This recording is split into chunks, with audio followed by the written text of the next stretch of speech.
Hello, hello.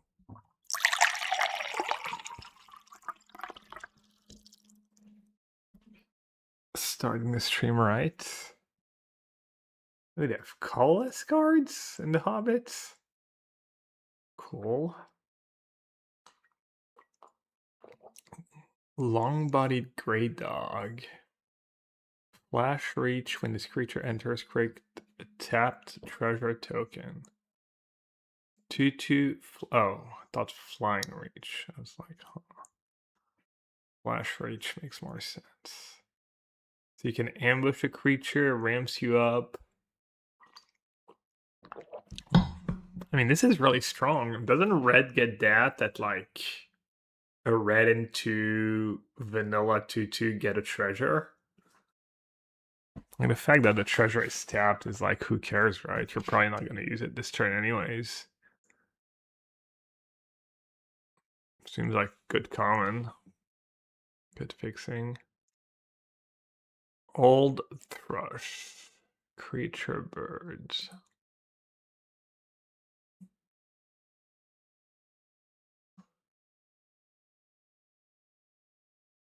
Looks like the app sent 2 notifications. I'll go with this first. Here, RXYPH. What's up? We can do a constructed, but we can also try and talk about limited a bit. Because there's not a ton of cards. There are a lot of gold cards. Blue, white, blue, white, blue, white. Red, black, green, black. So there's all color combos, or is it 5 color combos? Blue, green, red, black. White, red, blue, green. There's only black, green, blue, green, white, red, black, and blue, white. There's 5 color combos, I guess. 5 gold color combos. Yeah, okay. Blue, green, red, black. Okay. A trail. So I think we're going to do like full set review, like limited and constructed. So yeah, long-bodied gray dog, just unless the set is insanely powerful, I'm assuming this card almost always makes the cut. Because usually red gets a 2/2 for a red and 2 that gives you a treasure, and usually that card is like fine. And this is colorless. This has flash and reach. Treasure comes into play tab, but seems fine. Old Thrush. 1/2 flying for 2. When this creature enters, you gain 2 life. You may search your library for a basic land card, reveal it, then shuffle it and put that card on top. Yeah, I was gonna say, did they just make an even better? No, there was no way that was gonna be in hand. So usually that card is what's usually like a 1/3 for 2 that does that, or is it not even that? Is it a 1/2 or 1? So this one has flying and you gain 2 life. So already 2 colorless cards that allows you to play multiple colors.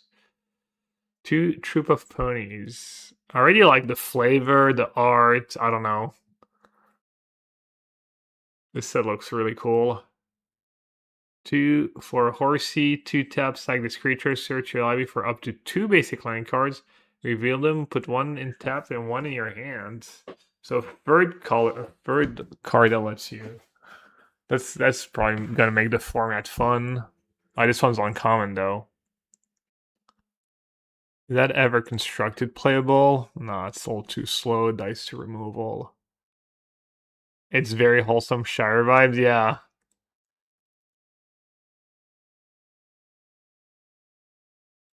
Bjorn's dog took bowls and platters and knives and wooden spoons and quickly laid them on the trestle tables. We may not understand him, but that old bird understands us, I'm sure. The sun had only just turned west when they started on the path of Mirkwood. Until evening, it lay golden on the land about them. Any necro cards in the set? I mean, the Old Crush does gain you 2 life. It's like a blocker, you gain life, and you get your third land drop secured. I don't know. Blocks a Ragavan. Belladonna Took. A white and one. Legendary creature, halfling citizen. 2/2. Whenever a token you control enters, you gain 1 life. If this is the first time this ability has resolved this turn. If it's the second time, draw a card. If it's the third time, put a +1/+1 counter on each creature you control. Does seem powerful. How do you get 2 tokens? It is like a Soul Warden at least for your first token. I mean, there's a tokens deck, live game tokens deck, like white-black. Let's see.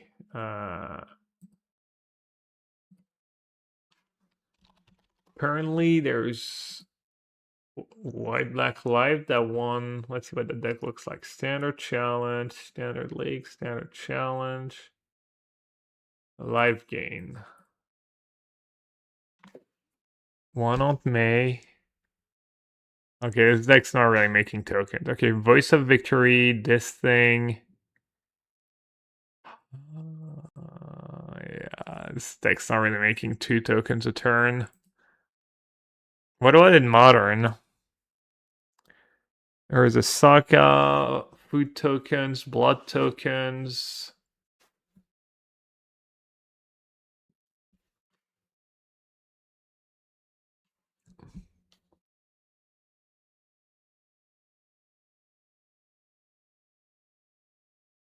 Yeah, but this is like, it doesn't work with 4 tokens. A card that you need to like, doesn't matter how many tokens you make at a time, right? Probably pretty hard to build around, and it's a legend. It's hard to build around a legend unless it's really broken. Broken was manufacturer. Yeah, I mean, I don't know. No, it triggers for each one. Whenever a token you control enters, you gain 1 life. What? No, they enter all at the same time, and this triggers. I'm not sure if we're saying the same thing. I mean, that card would be insane if that's how it worked. Not insane, but it'd be, like, extremely strong.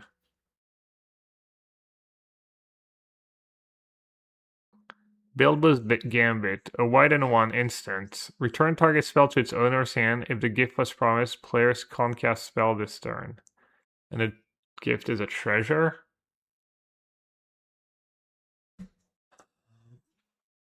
Interesting. It's good against Cascade spells. But I mean, it's worse than a Reprieve. So it's basically worse than a Reprieve. Much worse. But Reprieve's not like standard legal.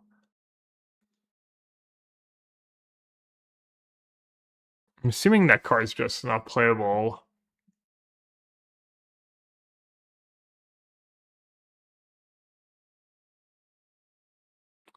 Whenever a token triggers for each token that enters, otherwise I would say whenever 1 or more token enters.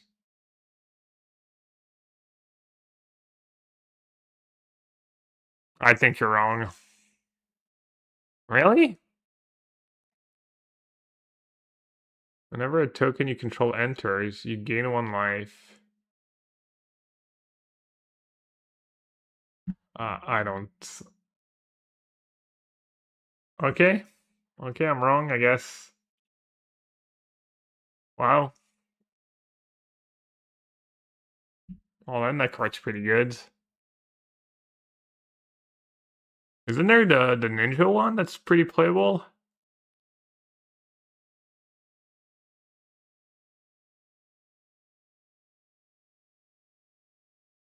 Sounds pretty nice then. Oh yeah, adventures are back. That's really exciting. Adventures are cool. All right, any applications for Bilbo's Gambit in any format or? I mean, I guess against combo, it's kind of nice. It's like Orange Chant a bit. It's good against Storm in Modern. It's probably not very good in Standards. It might be good in like Eternal formats as a sideboard card. And it's players. You can't cast more spells either. Blue white tempo and standards. I don't think that card's good enough, right? It's just too weak on too weak.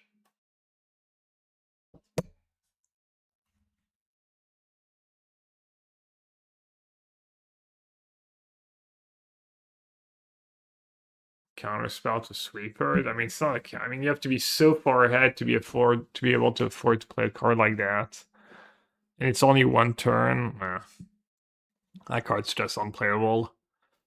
It's like sideboard card in Modern or something.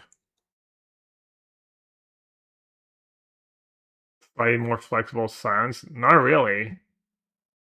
You need a target, right? You can't cast it in your upkeep. It's just strictly worse silence. Not strictly worse, but both for reliable guard and a 1/1 life sync for 1 legend. Alright, that's exciting. It's always exciting when it starts with a 1-mana legend. Is adventure any good? Target artifact or creature you control gains hexproof and indestructible until end of turn.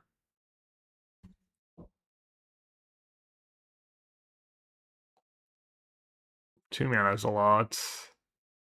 But I was thinking for my blue-white modern deck was Mox Amber. Yeah, it's too gimmicky. Could be good in standard though. Especially if they're sweepers. Cheap 1-drop. It's a legend, you wouldn't play too many, but you could play one, maybe 1 or 2 in the live game deck.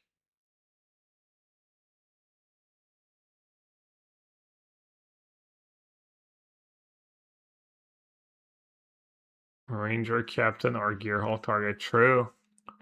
There's all these cards. Celebrate the Mountain King. White and free enchantment. When this enchantment enters for each opponent, exile up to 1 target non-land friend that player controls until. Okay, so multiplayer stuff, but also recruit. What's recruit? Draw a card, then discard a card. If you discarded a non-land card, create a 1/1 white. Wow, recruit's pretty strong. So it's a loot ability, and you get a 1/1. So instead of, it's like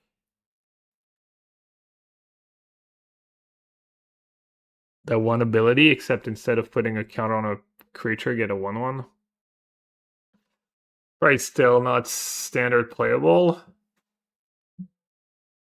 I mean, nice in Commander, though. Connive, thank you. Avatar Direct still open.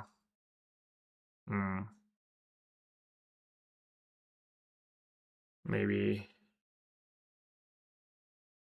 No, I'm just gonna do set tribute today. Not really.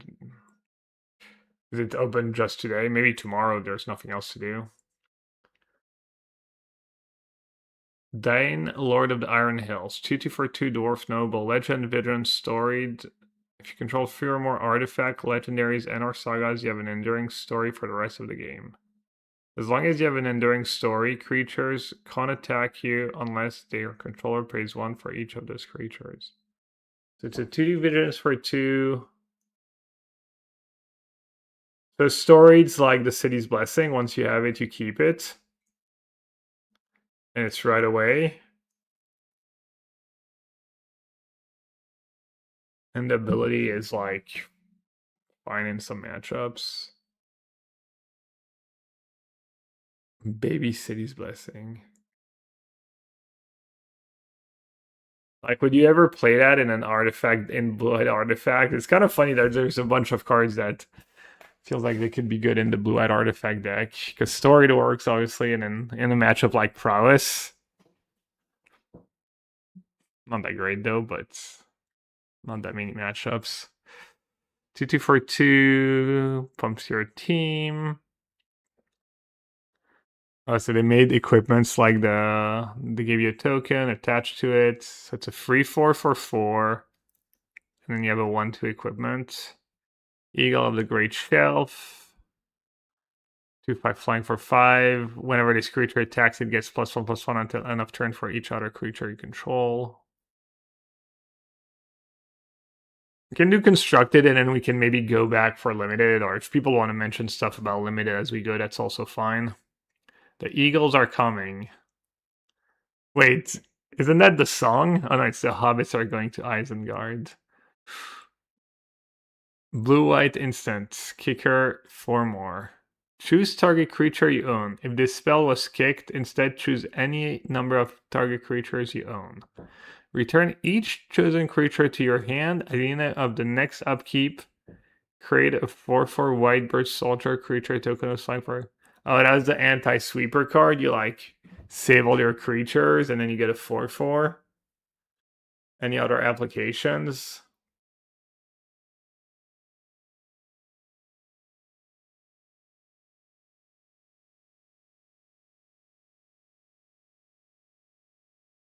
Free for one if your opponent controls a creature you own.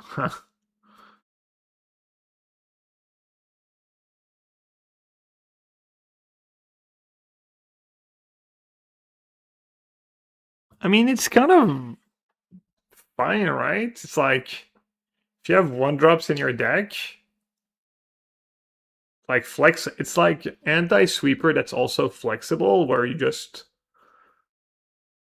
it's good with Inspector too, right? So you get the clue. I mean, it's all like mopey and well, but if you're gonna play 4 inspectors anyways, return my evoke solitude. Okay, yeah. Can't imagine that card is modern playable, but any playable sweepers in standard? I think do people not even play sweepers in the control deck? Yeah, I'm not even sure. 4-color control. 2 Day of Judgment. What's Canister's list? Congrats to Canister, by the way. He qualified for the 1 duress, 1 pest control. I think he was when I saw he was 2 and 2. He had good breakers and he made top 8 at 3 and 2. Ooh, that's right up my alley. 2 deli cover up, 2 together as 1. I guess the archetype has come a long way since there was a lot of like 2 nowhere to runs. And then King Harry came short. Just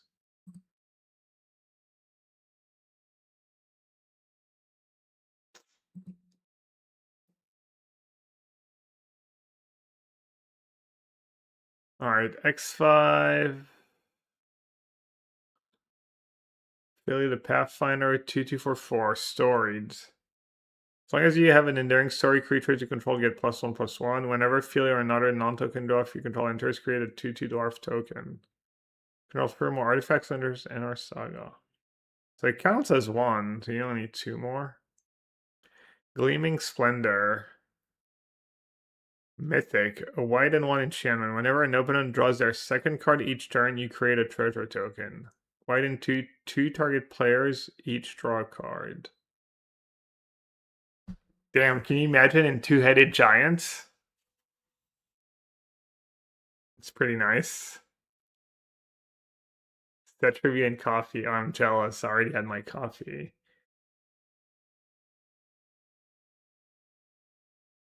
What about then constructed? Whenever an opponent draws their second card, 2 target players each draw a card.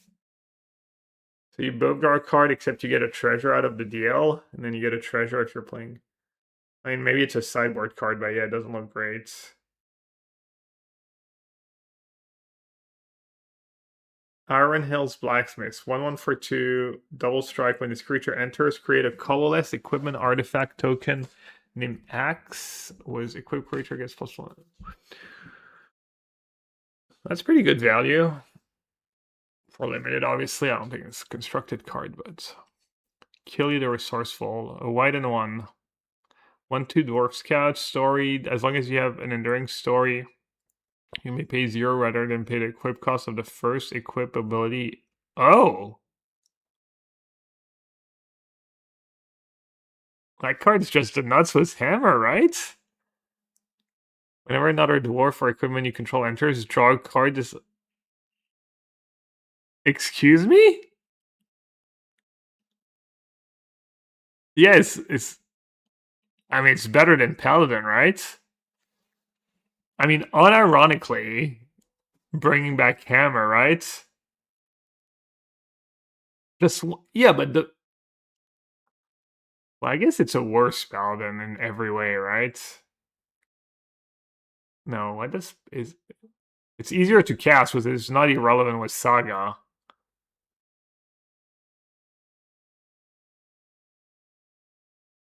I mean, you could argue Storied is easier than Paladin, right? No? Mox Amber Enabler? Well, you can't play Mox Amber in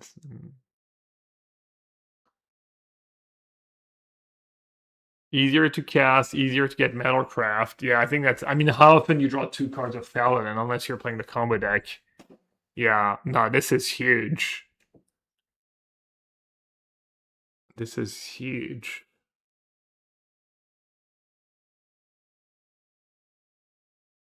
I said 0 only the first one, but that should be good enough.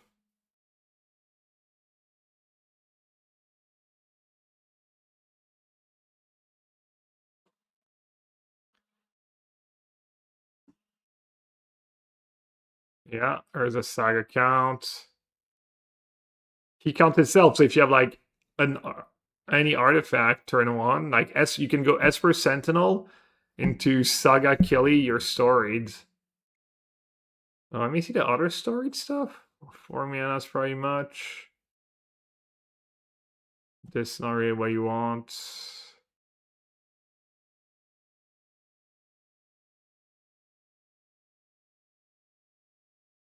Was there another storied? No.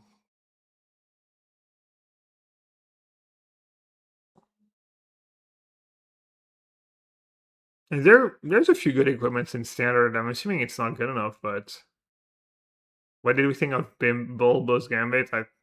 I mean, tell us, but I think that card's just bad.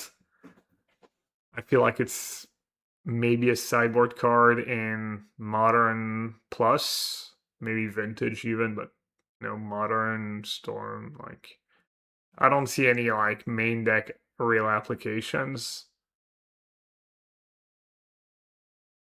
1/1 for 1 when this creature dies, recruit, draw a card, discard a card if you discard it an unland. It's kind of nice. Lake Town Toymaker. Do you have combat on your turn? If you've drawn 2 or more cards this turn, another creature control gets +3/+, so first strike. Magnificent End. 5 mana instant, deals 5 damage to target creature. Free as cast if targets tap creature. So this is just strictly worse than the other ones, right? Unless you're really excited about dealing damage for some reason.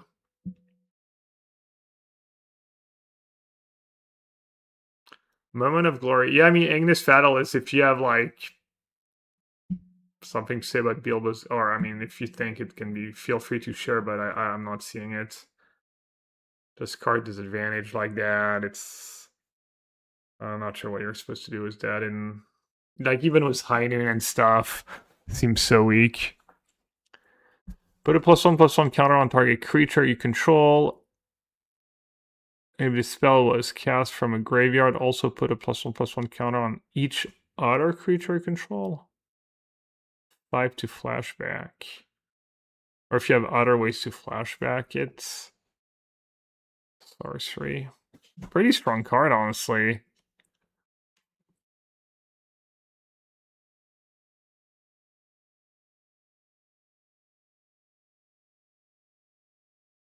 I don't know if there's something like that in standard right now, but pretty strong for that effect.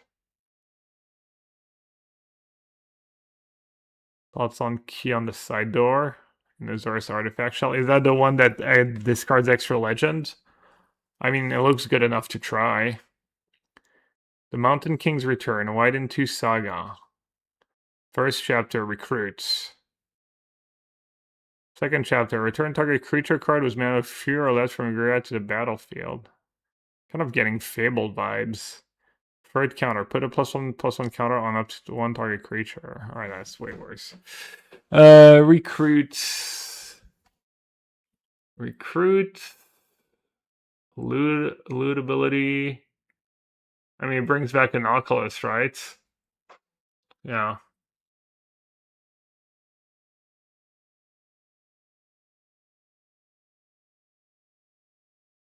I know blue-white Oculus was a thing in standard, but it seems like a thing of the past. That power crept. That one's really strong though. Very strong enabler. There's so many ways from yeah, but that one's really good, right? It's like you're gonna be pretty happy casting that card on turn 3 if you're putting it in your deck.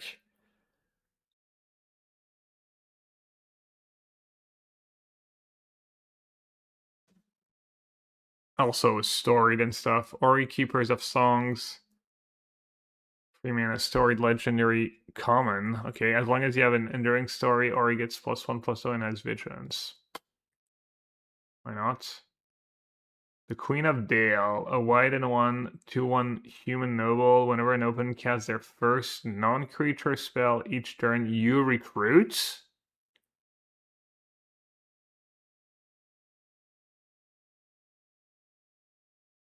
Hmm. So you played, they use a removal spell on it. You loot recruits.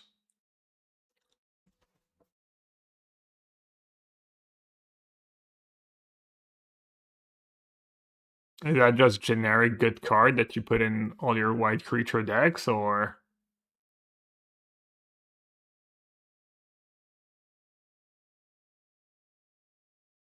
you can live the second chapter with Power Conduits, the Mountain King's Return.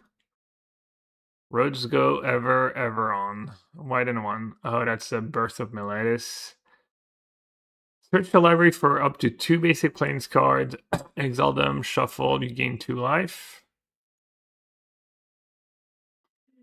2, put a card exile with Saga into its owner's hand. So it gives you your planes over 2 turns. The fact that you don't get to put the planes into play right away is really bad. Like, there's a lot of scenarios where you'd go like play that card, make your land drop. Whenever you attack this turn, target creature you control gets +1/+1 until end of turn for each planes you control. It does scale. It is kind of nice because it's like card advantage, plus damage, plus it does something in the late game. I don't know. That card does a lot. Still seems like not like in standard. Like, are you gonna have a deck where this is good enough? It does trigger. Does help triggering Halia, all that stuff. You have to be like mono white live gain, mono white control. I mean, I don't think this is good enough for mono white control.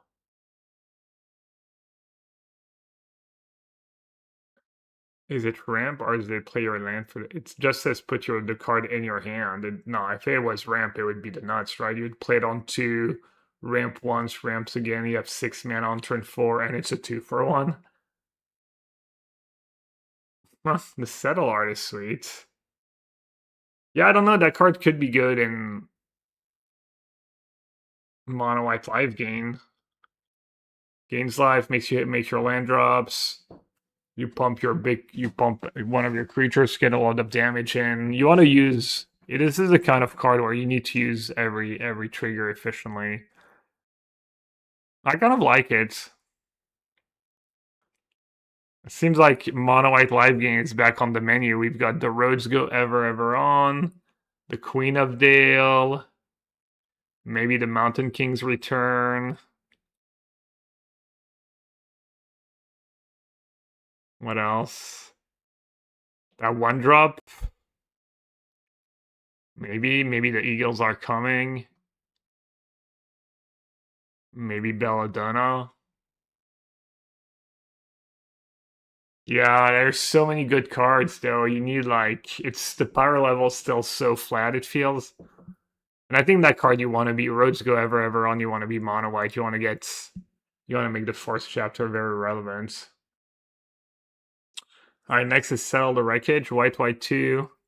Exile all attacking creatures. Target player controls. That player may search their library for them basic land cards. I mean, is that card playable in standard when the creature decks are like mono green, which has ice still? You don't want to ram them. Like ramping the blue red deck when they have Storm Chaser Talon in their deck seems like a disaster. Probably pretty unplayable in standard right now, but oh, the fourth chapter counts shocklands. Is it nice? Are shocklands standard legal? I guess.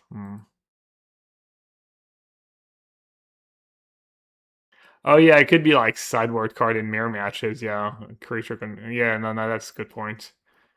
Stunned by sunlight. A white and white instant. Choose one. Destroy target creature with power 4 or greater. The untradeable target creature becomes an artifact and exchange with other types and gained indestructible. So it's removal spell / protect your creature. I guess it turns on your story too if you're missing an artifact.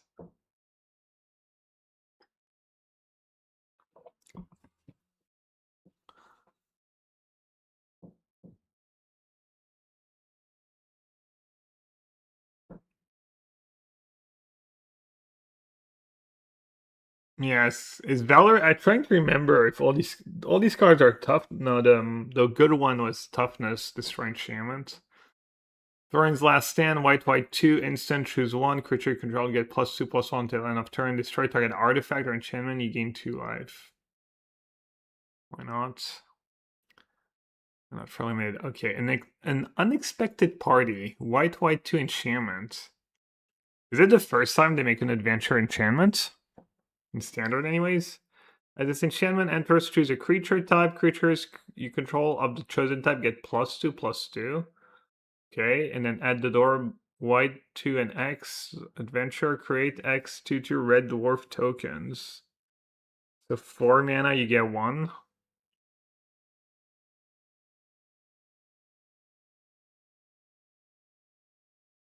Oh, whoa, had a bunch. Okay. An unexpected party.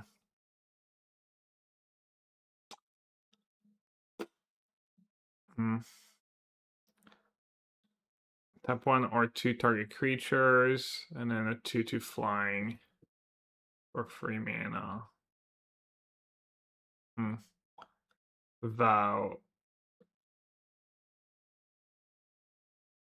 Alright.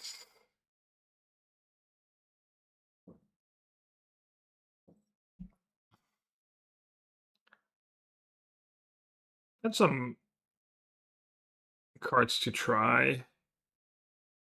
And then even some modern stuff. Potentially modern playable cards. I mean, if the other, I'm assuming white is going to be one of the better colors or most quantity for constructed. I don't expect there to be as many in other colors, but we'll see. Bilbo Luckwearer. 1/1 for blue and 1. Bilbo can't be blocked. Whenever Bilbo deals combat damage to a player, draw a card, then discard a card. I mean, that card is already like limited good. These cards. And then it has an adventure. 5 mana. Exchange control of 2 target non-land permanent that share card type. That card seems really good. Yeah, Luther Elcor. Bilbo Thief in the Night. A blue and 1. Halfling Rogue. Oh, they're rogues too. Spells you cast from anywhere other than your hand cost 1 less to cast.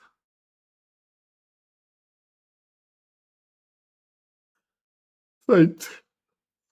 Works with Riddler. Whenever Bilbo attacks, you may cast an artifact, instant, or sorcery spell from your graveyard. If an instant or sorcery spell cast this way would be put into your graveyard, exile it instead.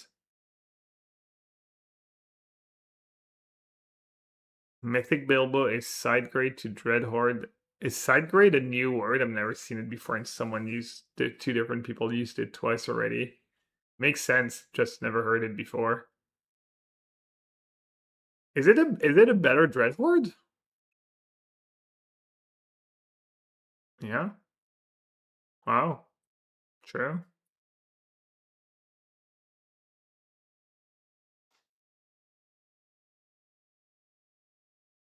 Like every good card ever, its grade was Mishra's Bubble.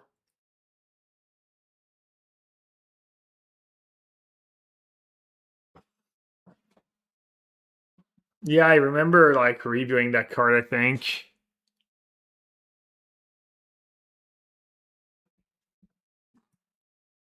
I would play it in the blue-white deck, I think. I would play a one-up in the blue-white deck.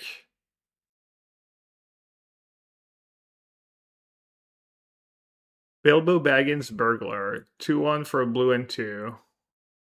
When Bilbo Baggins enters, draw cards. Wow, at common? Mythic common? And then scry 2? Jeez.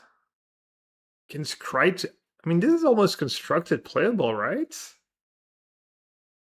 Like maybe standard playable? Standard power level? Scry 2 on turn 2, and then you get a...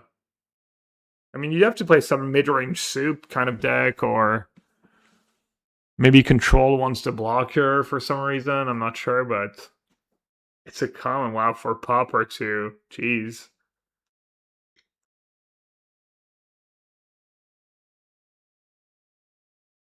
Rogue. Any Pioneer Enjoyers? Rogue Revival. Confisticate and Be Butter. Blue and 2. Instant. Choose one. Oh, it's like that one card. Draw 2 cards and discard a card or counter target spell unless it's gonna... The other one was look at the top 4 and take 1, mill the other 3. Draw 2 discards. Kind of similar power level, I feel, between draw 2 discard. What's better? Draw 2 discard 1, look at the top 4, get 1. Probably look at the top 4, get 1 is a bit better. But yeah, maybe in standard, if anyone's in the business for that, if there's not already a better card. Well, sometimes in control you just digging though. Other one is better for combo. Well, sometimes you're just looking for your sweeper, right? Or you're really looking for your 4th land drop. I think most decks, the other one's better. Also, like, putting free cards in the yards. But yeah, getting rid of a dead card in game 1 and stuff. It's kind of nice. Alaron Moonreader, blue and 2. Like, would 4-color control ever play that card right now? That's something to be interested in. It is nice. It's a counter spell that's good with Stablet, actually. That's really good with Stablets. It's like the perfect casting cost. Yeah, I might see play. Like 1 or 2.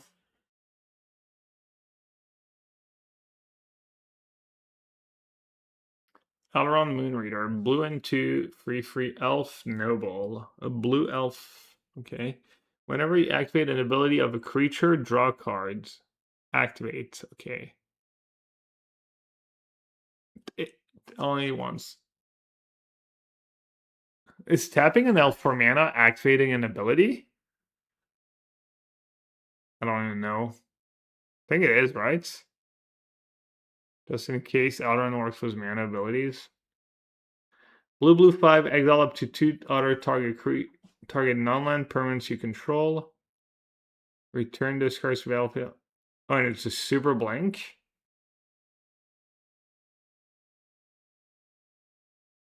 Like halfling into that.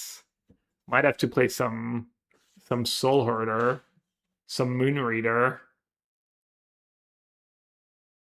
And each can trigger once on your turn, once on their turn. Yeah, that card seems pretty busted.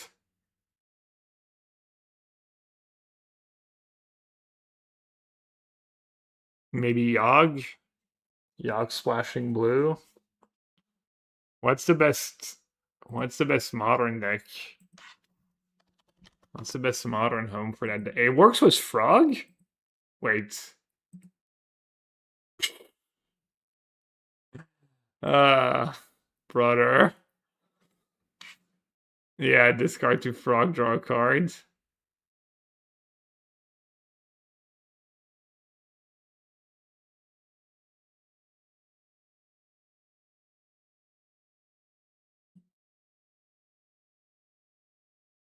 Just 4 Frogs, probably not enough though. Works as Ravager.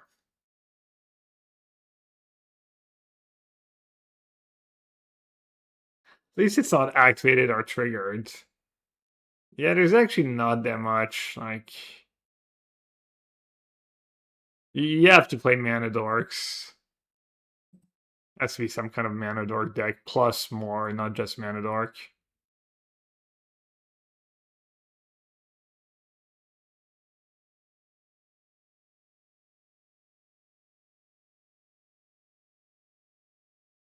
Devoted Druids. Yeah, sure. Alvin Ref Steerer. 3/2 for free, a landfall. Whenever you control a land control, choose one target, tap target creature and opening controls, untap target creature you control.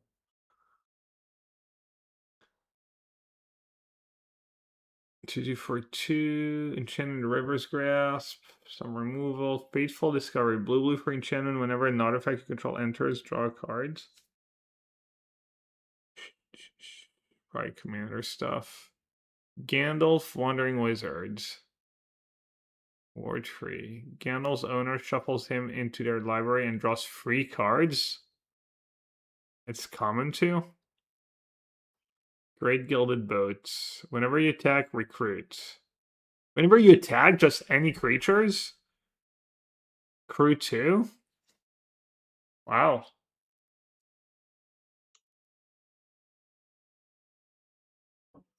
It's pretty nice.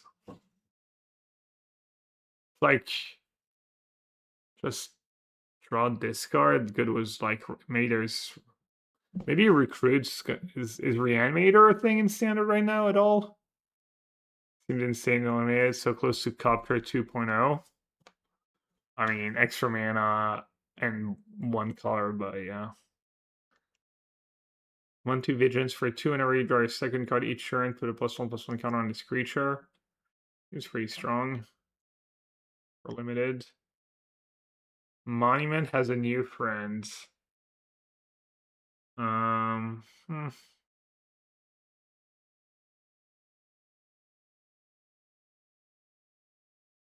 Yeah, maybe like Jeskai. I mean, there's so many like Jeskai Oculus type of cards, and all that stuff just gets blown out by mono green, right? You do your cute little incremental stuff, and it just kill you.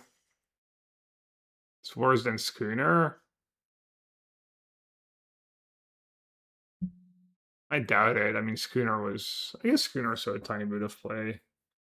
6/5 vision for 6 or 2, and then for 4 mana instant, exile 2 target creature and or lands you control. Then return them to the battlefield under their owner's control.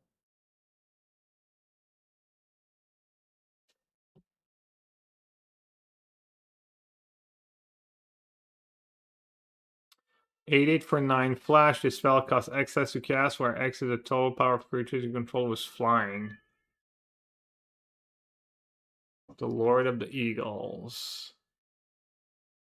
Makes the next one you cast pretty cheap, XTD.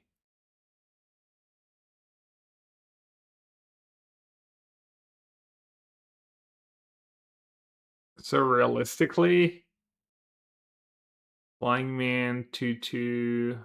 I mean, Oculus.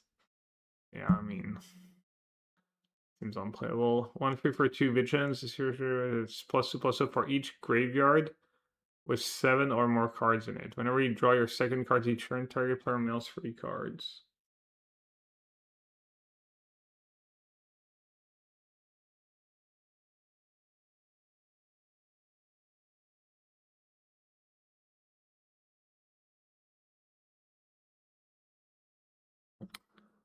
Most decrepit old bird. 1/1 for 1 flying.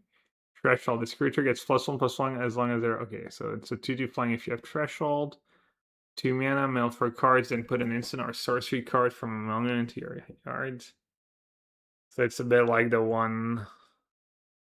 Sorcery speed is rough for that. What was the one freeze ability? Was it also mill 4 and put instant or sorcery? It's a worse picklock. Prankster is still standard legal. I don't know if it's a worse breaklock. I mean, it's a 1-drop. Can find itself. It's a 1-drop and it hits harder. I mean, I like picklock seeing play right now, anyways. But yeah. Old fat spider can't see me. And I've only read The Hobbit once, and it was probably 25 years ago, maybe more.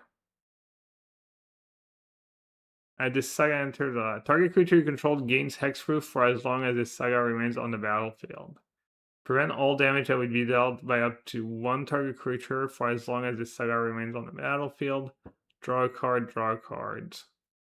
What a weird saga.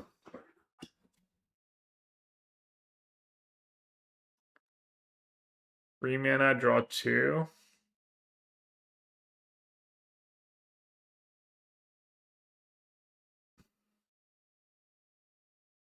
Yeah, I don't know. Can't imagine that card's any good. Blue and 1 instant. Draw a card. If the spell was cast from a graveyard, draw 2 cards instead. So think thrice. Is that the joke? Slowest divination known to man, yeah. Better think twice, yeah. I agree.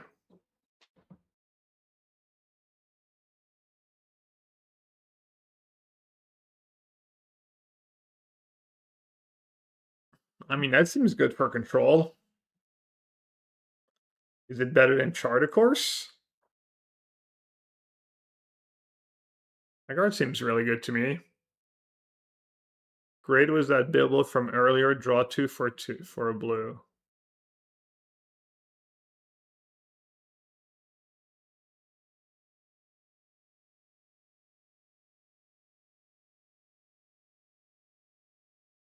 Oh, you mean if you replay it was a Bilbo's ability? Mm-hmm. Yeah. Yeah, I mean, is this just better than Chart, of course, somehow?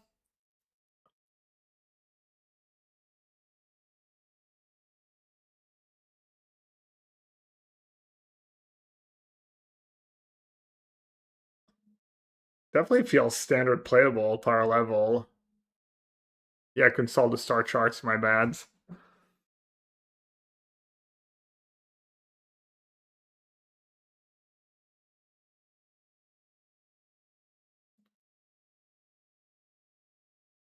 The blue on kicker hurts a lot in these 4-color decks. Hmm. Wow, it's common too. Popper is getting some cool cards.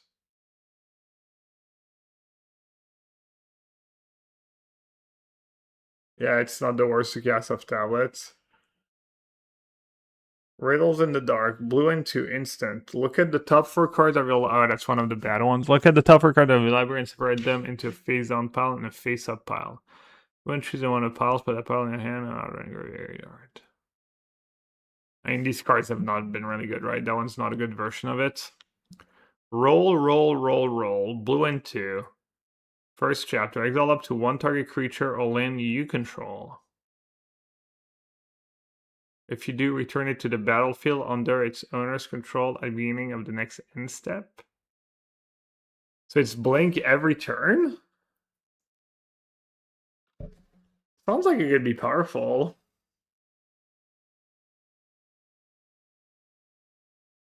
Can flip manlands. I don't get it.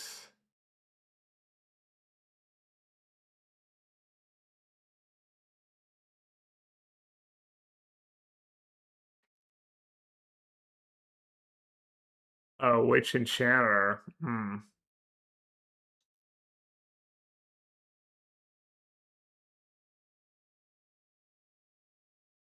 You can also technically like warp a Riddler on 2. On 5, if you get to 5 mana, you can warp Riddler, play that, blink your Riddler. Comes back into play on tap to block. Doesn't feel like it'd be a standard power level card, but could be cool in modern.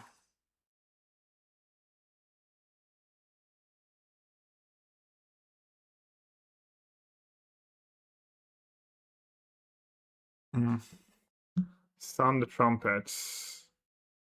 Oh, it's our cancel. Uncommon. Counter target spell. If that spell's manual value was 2 or less, recruits. Wow. Probably one of the better ones they've ever printed. Hard to imagine playing that when Sky Coach and Daydream are illegal. I mean, that is a lot of value. You could just play that on top. Or it could be like different kind of deck. 6 mana. Counter target spell. If a permanent spell is countered this way, exile it instead of putting it into its owner's graveyard. You may cast that card without paying its mana cost for as long as it remains exiled. Finally, an answer to Eldrazi. Counter Yorugan, only 6 mana. Losing to that card in limited is going to be pretty annoying. I wonder how good that card's going to be in limited, or if it's going to be any good at all. Morning, Ted. Wow, you're 3 minutes late. You're 3 minutes past your the 5:23 to 5:26 window. Hope everything's okay. Ted overslept. You miss cell wreckage. It's just bad. Just maybe sideboard card for like aggro versus aggro, or sideboard card against a wide ring deck, but probably not a main deck card in standard. Uncover the Moon Letters. Blue and free enchantment. Whenever you cast a non-creature spell, you may draw X cards, where X is the amount of mana spent to cast that spell. If you do, discard 2 cards. Jeez. So you have to work to get your first, like...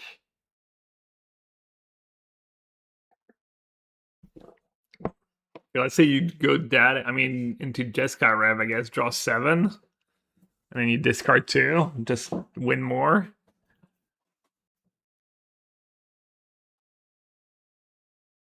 It's really slow, really powerful, but I'm actually moving a bit slow today. Agreed. Oh, I'll hope everything's good. Hope it's nothing bad. Yeah, I mean, I can't imagine that card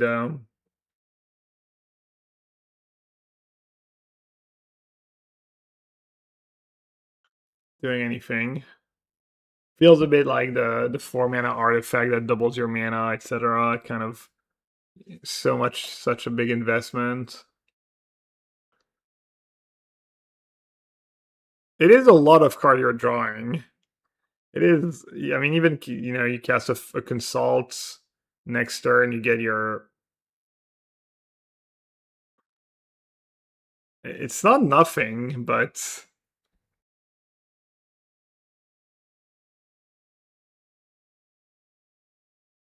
uneasy partings. A blue and free instant. The spell costs 1 less to cast if it targets an attacking non-token creature.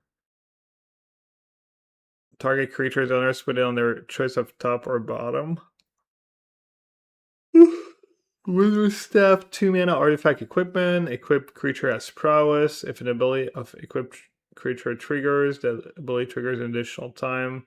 Equip wizard 1, equip 3. Is Slickshot a wizard?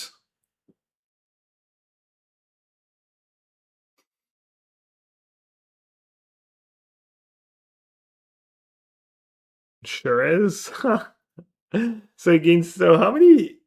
So if you have that on a Slickshot, when you cast a spell, it's an additional +3. Oh, and it counts itself. Is it playable though? And it pumps toughness too.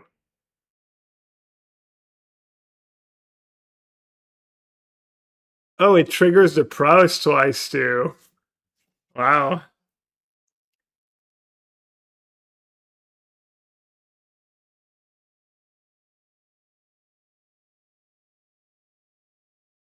Sure, there's some other wizards like free mana to attach. Yeah, free mana to attach is a lot.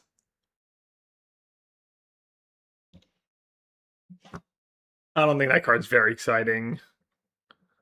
I can't imagine it being like a game changer. It is a lot of damage. It is not just win more. I don't know, if you have a lot of wizards in your deck, I mean, free to equip, it's not really free to equip. It's and they kill your first one, then it's only one to equip, and basically every creature is just a must kill now. They also stack. They also stack like not badly. Like you could play 4 of that card in your wizard's deck and not be completely unhappy drawing multiple. I mean, you equip and then you play the second one, which triggers the price on the first one, and yeah, no, that card might be legit.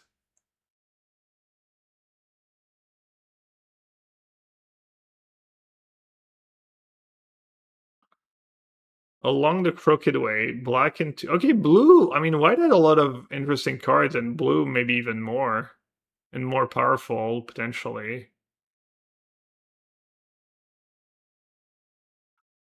Black and two enchantments.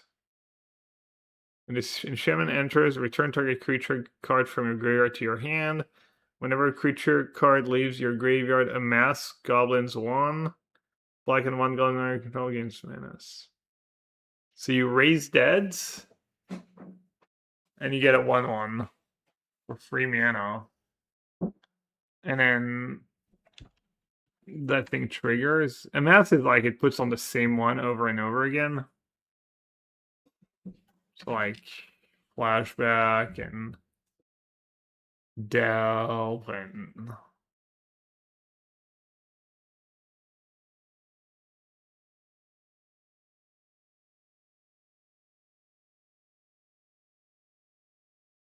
doesn't seem like the most exciting though. Azog Moria's Rune. Black and 2 Goblin Soldier. When Azog enters, destroy up to 1 other target creature. It controls MS's Goblin's X, or X is that creature's power. If you control that creature, draw a card. Okay, so you mostly want to target your own creature. So if you target a 1-drop, you get your body back. And you draw cards. Not that exciting. It's pretty flexible, but not that exciting, I guess. T2 Jammy, T3 Flip It was that.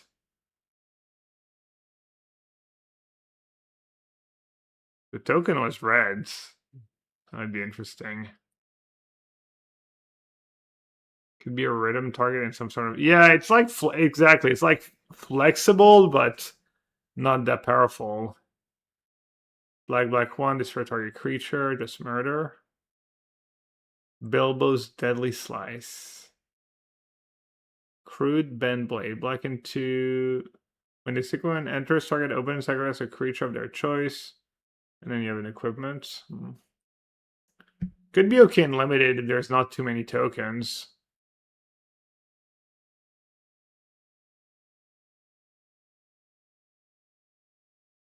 You can fizzle a removal spell to get an army plus draw with Ether Vial. I love it. Just dream big. Desolation Prowler. Black, or 2/2 for a black and 1. Pay 2 life. This creature gets +++ if it only once. Uncommon. Down to Goblin Town. Black and 2. 3 mana saga. Target opponent reveals their hand. You choose a non-land card from it that this player discards a card. Okay, already pretty good. Then you amass Goblin 1. Okay.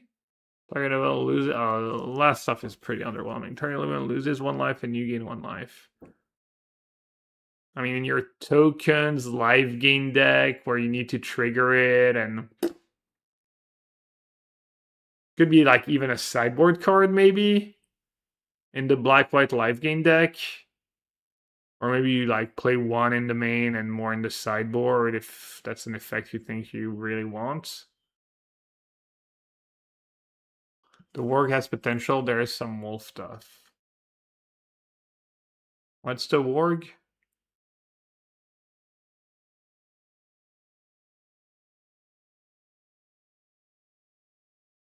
Dreaded Bat Clouds. The Prowler. There is some wolf stuff. Oh, because it's a wolf. Okay. 4-2-4-5. This spell costs fearless to cast if a creature died this turn, flying Death Touch. And it's kind of brutal and limited if played out on turn 3. If they block, you can't cast a big clock.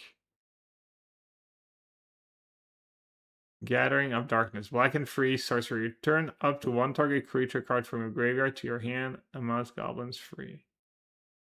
Kind of a gravedigger. Gnashing of Teeth. Black 1. Sorcery. Choose 1. Target creature gets -5/-5 until that turn. Creature would die this turn. Exile instead. Creatures. Target player control get -1/-1. It doesn't kill Riddler.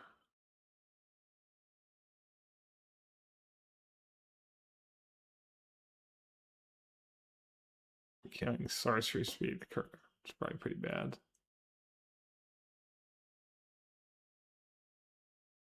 Golem Riddle Master. Black and 1, free 1, legend. As Golem enters, choose odd or even. Whenever an opponent casts a spell, what's mana value of the chosen quality? Choose one that hasn't been chosen once, or chosen yet. Put a +1/+1 counter on Golem. Each one loses 2 life and you gain 2 life, draw a card. Yeah, I remember seeing that card.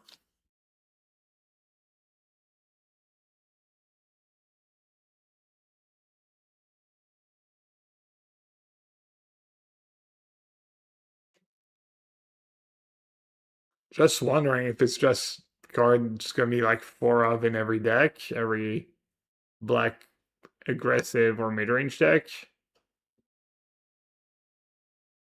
Not even the worst in a control deck. Is that card just broken or is that card just silly?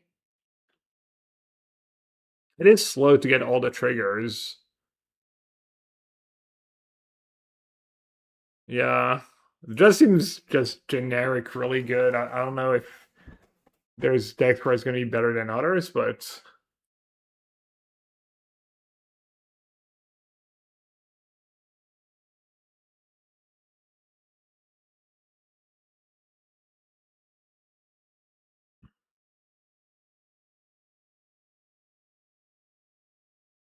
yeah, I don't know. I agree.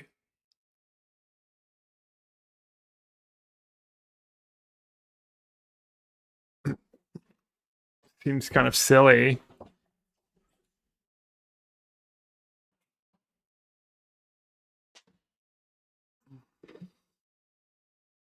Is it modern power level? Seems like it would be modern power level too, but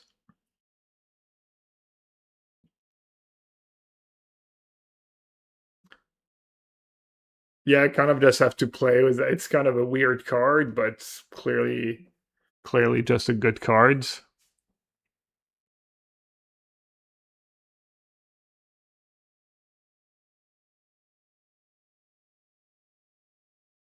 Golem Sound Slinker.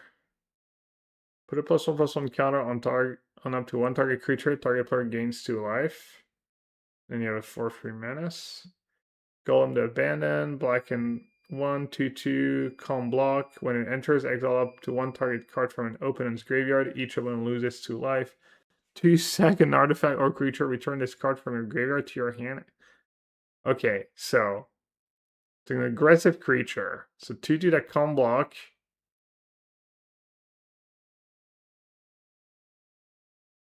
It's up 2, so they don't even do creature. So it's 2/2 for 2, you lose 2 life. And then you can burn people out. I don't know. I mean, it doesn't seem good enough in standard once again, just because of how the standard decks work and what they do, but like not a bad burn cards. Like red black burn, red black aggro. The exile is not irrelevant for like ice still down the line and flashback and stuff.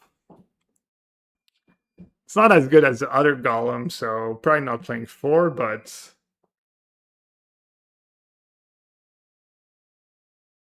that card's pretty solid. That card's probably gonna see a bit of play at least.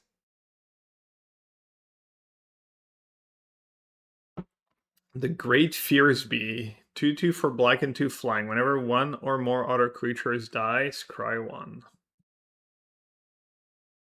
Great ugly looking goblin. Clap snap. A mass goblin 2. So you get a 2/2 for a 2 on 2, and then down the line you get a 4 for each creature you control with a +1/+1 counter on it. Has menace. So it gives menace here. Goblins. Pretty solid.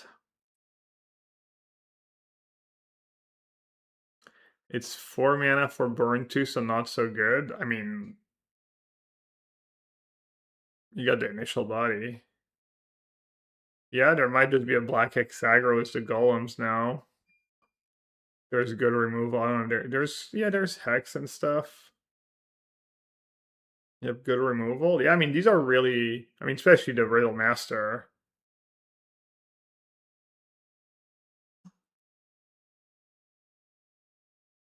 Like even down's not that bad. It's like drain 2. It's a lot of damage. Like basically coercion plus lightning helix. It's a bad top deck, I guess. It's a pretty bad top deck, but most discard spells are. Dark Confident Aggro, yeah. Head of the Hunt. That card was really good, right? Black 2 for free flash. If a creature an opponent controls would die, exile it instead. When you do, create a 2/2 green wolf token. So it triggers if this thing just blocks, right? If you trade or ambush a creature. Well, ambush obviously. But if this guy dies in combat, you still get it, right? Is the Riddle Master that good? You only get this stuff once?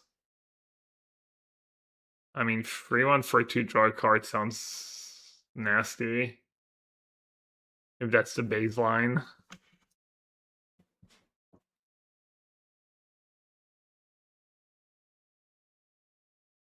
Yeah, Head of the Hunt, I don't know. Card might have applications. Kind of a win con.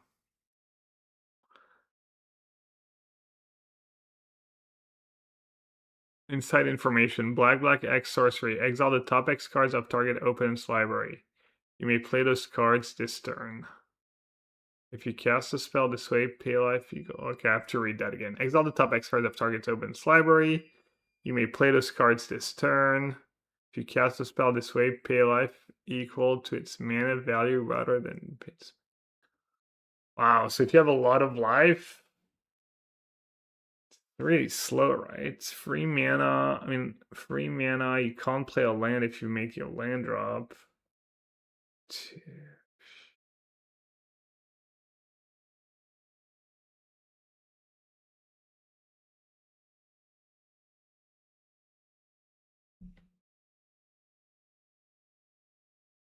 So that's 4 mana if you get really low. I don't know. I'm not seeing it. The Master of Lake Town. Black 1, free 2, Death Touch. Whenever a player loses life, that player mails them any card. Damage causes loss of life. Whenever a player loses life, when it dies, draw a card for each graveyard with 7 or more cards in it. So on turn 3, it's a free 2 Death Touch.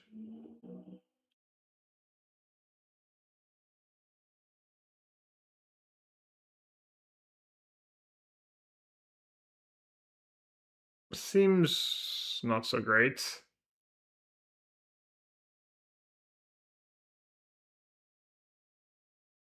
Chad, give me a sec. The laundry's done, and I think Winston here is busy. I'll be right back though.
All right. Hey, Mal. Mal, we won on a multi-free the other day. I don't know if it was yesterday or Saturday, but Nightcrawler Pursuer. Sir Conrad randomly. Oh, is Master of Lake Ton. Is that a loop with Sir Conrad? Nightcrawler, Nighthold Pursuer. 1/1 for a Black Wolf, Menace, Ferocious. When this creature attacks while you control a creature with power 4 greater, this creature gets. Oh, so it's good it was the 2-drop. 3/3 for 1 mana, Menace.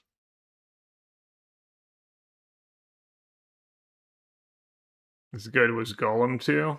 If you put the counter first. It's good it was Golem. It's good it was a Prowler. Apparently there's some wolf stuff. Rage into the Valley. Black and 2 sorcery. You draw a card and lose 1 life. Amass Goblins 2. Ravening Org. 2/2 for 2 Death Touch Wolf. Ferocious. When this creature attacks while you control a creature with power 4 greater, you gain 2 life. That one's not so good. Reverend Howl. Black and 2 instant choose 1. Target player draws 2 cards and loses 2 life. Target creature gets +2/+2 and gains lifelink until end of turn. Very nice for limited. The Rampager. There we go. Is that our payoff? The art is sick. Black and 2, free 2 wolves. Whenever this creature attacks, you may sack another creature. If you do, put a number of +1/+1 counters on this creature equal to the sacrifice creature's power. When this creature dies, amass Goblins X. You sack your other creatures, you don't get anything back. You get the counters, so it's kind of all in. But then if they kill it, so like the disaster scenarios, they like exile it or something or bounce it. The card does not seem so good, even in the wolf, but turn 4 attack for 11. The Sackville Baggins is a black and white 1/2/2 for 2 halfling citizen. Legend, when it enters, you may sack another creature or artifact. If you do, draw a card and create a treasure token. Okay. Whenever you sacrifice a token, target opponent loses 1 life.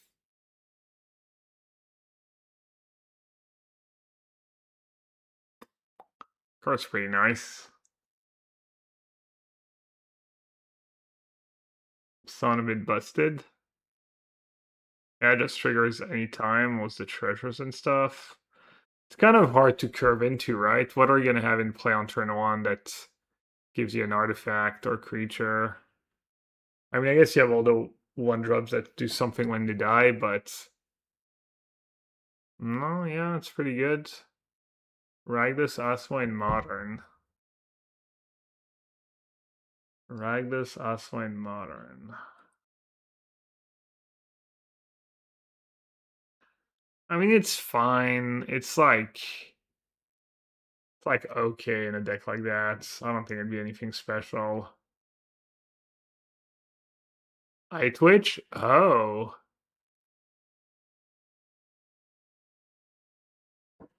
It is pretty nice in the Eye Twitch deck and an Overlord deck, right? The Treasurer who ramps you into Emperor of Bones or Overlord Hardcast. They're not really sacking more tokens, but I wouldn't play more than one, probably. Mono Black Eldrazi. Stir Up Trouble, black. As an additional cost. Okay. Yeah, no, the Sagwell Baggins, it seems like nice utility. I'm not sure how much you can build around and kill. It is a lot of damage. Like, would Yogg ever play like one or two?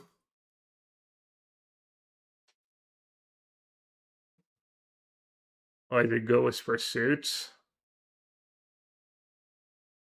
Treasure token is on tap too. Stony Voice Goblins. 1/1 for 2. When it enters, each one discards a card. Supper for Spiders. Black and 1 instant. Put onto the battlefield under your control all creature cards in your opponent's graveyard that were put there from the battlefield this turn. There are food art. Wait, what? Oh, from the battlefield. I was like, you just get their tracks out when they mail it and stuff. I'm so silly. Put on the battlefield under your control all creatures cards. Yeah, never put.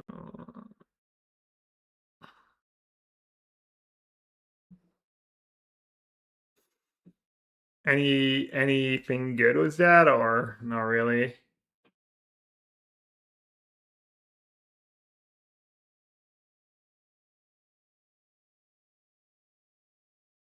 Balin Loremaster. I mean, a lot of good cards in black again. And that Golem seems like just generational card, just generic good card that's going to be in every deck forever, potentially. How much is Golem red? I wouldn't be surprised if that card was like 70 euros right now or something.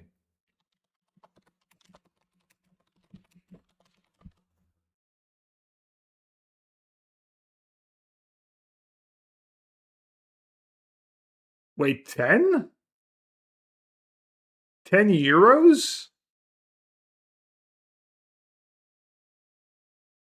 Is there a reason why it's so low? Small set or something? No, just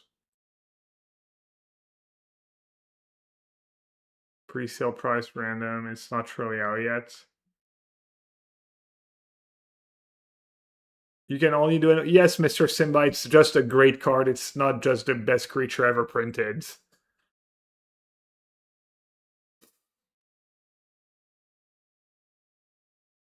Balin Loremaster. I don't know. Maybe I'm way overrating it. I mean, they kind of have to kill it, right? Too. 4 power, 2 mana, drains for 2. It's just so much damage.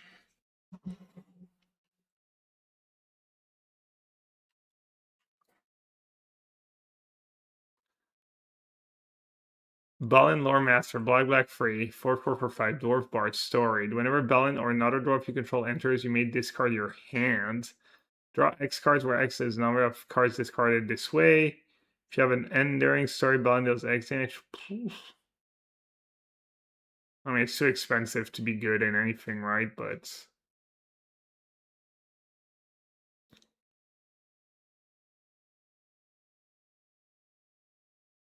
I mean, maybe some mid-range pile, weird mid-range deck. It's your payoff.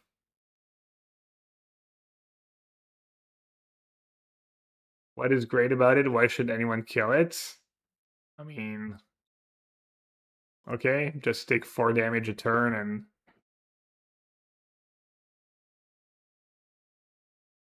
just take like 18 damage from it or whatever.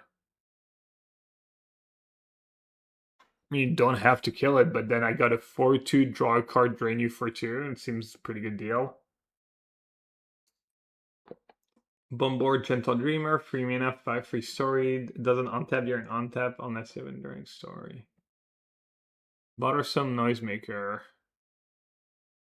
2/2 for a red and 1 Goblin Bard. Whenever you cast a non-creature spell, amass Goblins 1. Solid. The new Young Peasy, yeah. Probably getting one big creature is worse than getting tokens, but... Burn, Tree, and Fern. Red and free. This saga deals 6 damage to target creature and opening controls. 6 damage is nice. Usually it's like you pay 5 mana for 6 damage, or it's 5 damage for 4 mana. Target artifact and opening controls. Add reds. I mean, that card seems really nice and limited. Obviously. Ironfoot, 1/4 for red and 2. When Dyna enters, create a colorless equipment artifact token named Axe. When you do, attach it to target creature control. Okay, so it's a 2/4. When it attacks, each equipped attacking creature gains double strike. It's a 4/4 double strike for free mana, and you get a piece of equipment. That card feels like it's almost constructed playable. Obviously, the white 2-drop doesn't equip the axe, right? Just makes it. Yeah. I mean, that's the kind of card that could be standard playable because you can actually kill people fast before they do their silly things. It's value. It's like, I don't know what else is in standard off the top of my mind for equipments and stuff, but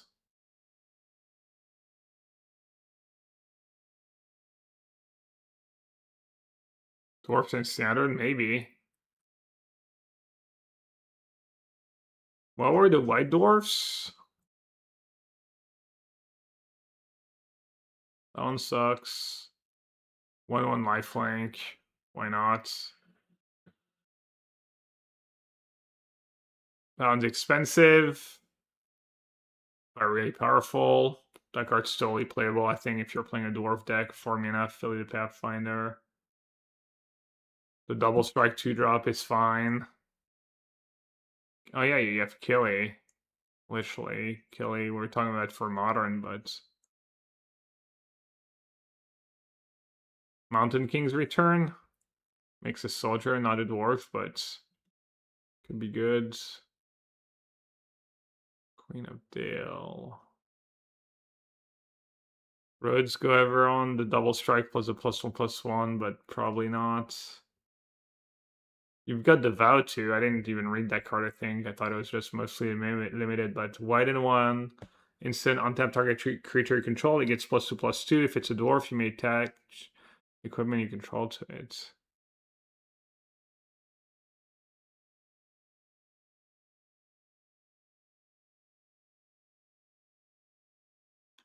Desert Forewarn. 0546. This creature gets +2/+0 for each mountain. Whenever you attack with creatures with soul power 12 or greater for the first time each turn, untap all attacking creatures. So mono red.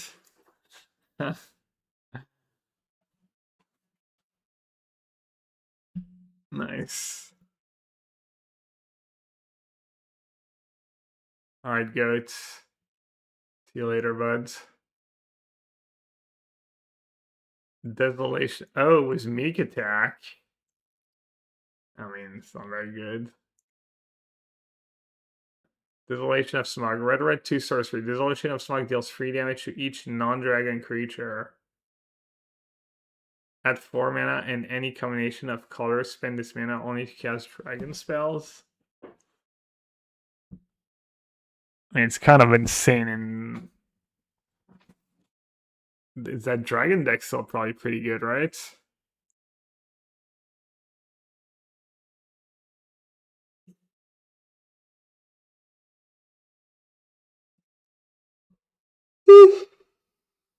Dory Barrow Friends. 3/2 for a red and 2 trample. When it enters, create a treasure token.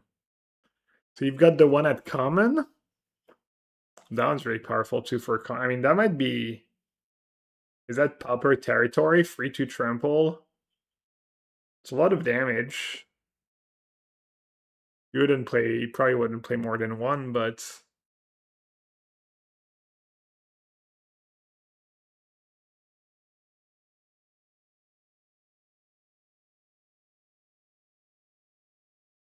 Oh, you can cast Murktide of Desolation of Smog. Blue-red Murktide? I mean, doesn't sound completely unreasonable. But, yeah. Desolation of Smog combined with Bring the End to Green X Dex ammo. Bring the End.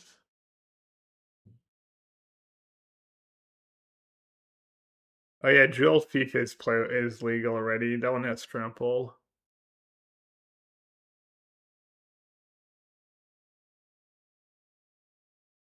One mana dwarf. 1 mana 2/1 dwarf. Creature, not a legend. Equip abilities you activate that target this creature costs 2 less to activate. So you curve that into the 2-drop and you've got a free 1 trample for 1. I mean that's really nice. At least they gave it a good 2-drop. Yeah, not great 1-drop. Gandalf, Goblin's Bane. That's a problem with these aggressive decks. Usually you don't have the good 1-drops. And you might not have enough of them, but... Turn 2, equip double Leyline. How much is Leyline to equip? Free. Jitte. Is Jitte finally playable? It is not bad with Jitte, honestly. Because that card does better than Ragavan. Gandalf, Goblin's Bane. Red and 2 free Avatar Wizard. Whenever you cast a non-creature spell, Gandalf gets +1/+1 until end of turn and deals 1 damage to each opponent. Okay, a lot of damage. Red and 1, Adventure Sorcery. Look at the top 2 cards of your library and exile them face down. For as long as they remain exiled, you may play them if you control a wizard. So you play that on 2, then you need a wizard. We have a wizard on a 1. Delver. That card seems really powerful. Just, I mean, it's in wizards, but modern wizards.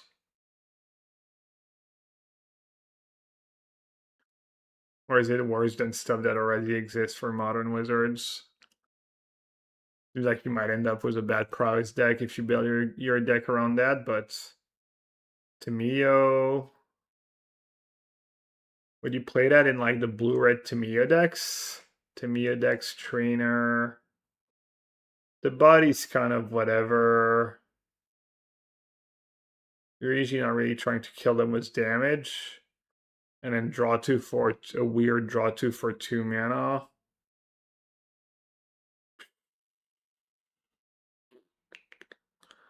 Probably not good enough. Maybe in standard though.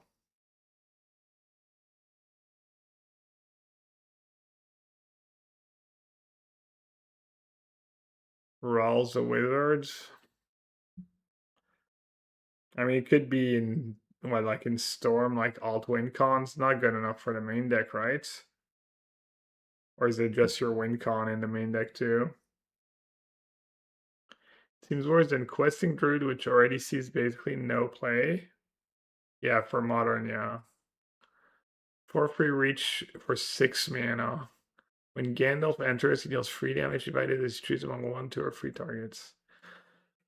Gateway Barrel, 4 mana artifact. When this artifact is put into a graveyard from the battlefield, reveal the top 13 cards of your library. Put a random creature card from among them onto the battlefield. Put the rest on the bottom in a random order. So you want to put what? Archon, Mickey, like kind of a weird creativity. So it's good with like Ravager. Why do you sack an artifact for 0 in modern? Besides Ravager. I'm sure there's a few others, but Claws is 1 mana. It's not great.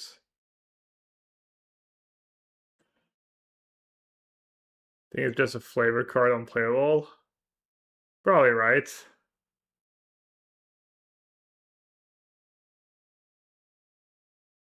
Probably too hard to build around. Glowing Diamante. 4/3 for 4 at the beginning of your first main phase. Add 2 red, and then easy pickings, free mana. Deals 1 damage to each creature your opponent controls. Goblin Town Flunkies. A red and 1/1/1. Haste. This creature enters a mass goblin 1. Meh.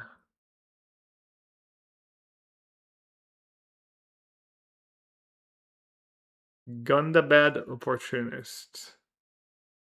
4/2 for 4. When this creature enters, exile the top card of your library until the end of the next turn. You may play that card. The limited format looks like it's going to be pretty fun. I don't know. I like these cards. Maybe there's going to be like too many dumb rares though, but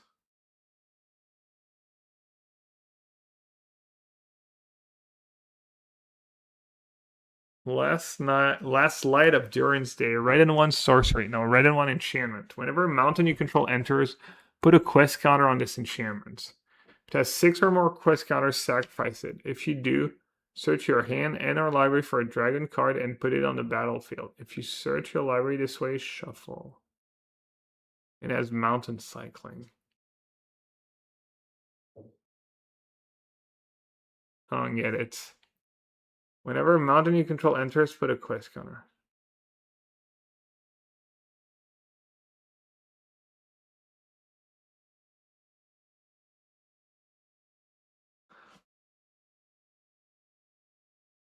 I feel like there's something missing on that card, you know? I feel like you should get something when you play a mountain. Or it should search for a mountain when it comes into play. No? Anyone else feels that way where you feel like maybe they ran out of space on the card, they couldn't add more text, but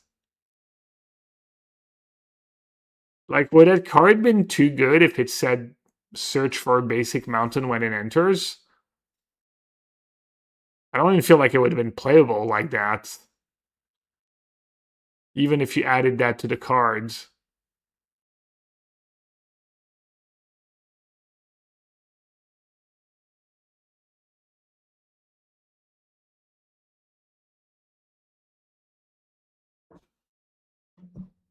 Yeah, or be one right to cast. I mean, one right to cast doesn't helps a bit, but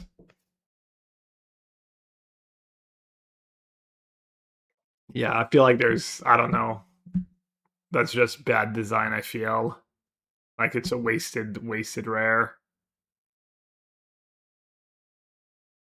Play it on turn 2 and get a dragon on turn 3. What?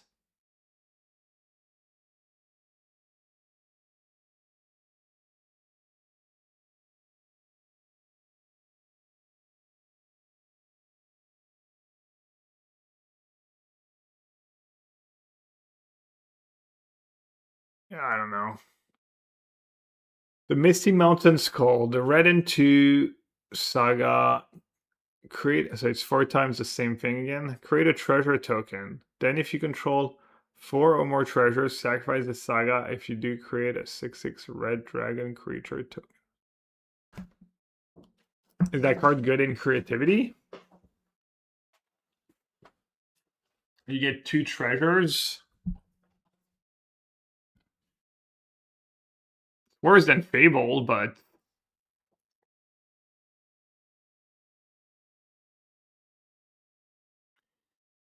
almost like feels like a downside that it would be nice if you didn't have to. I don't know why they didn't give you the option. Feels like they should have made it a May. Sorry, you can't see the cost. Most magic cards are worse than Fable, yeah.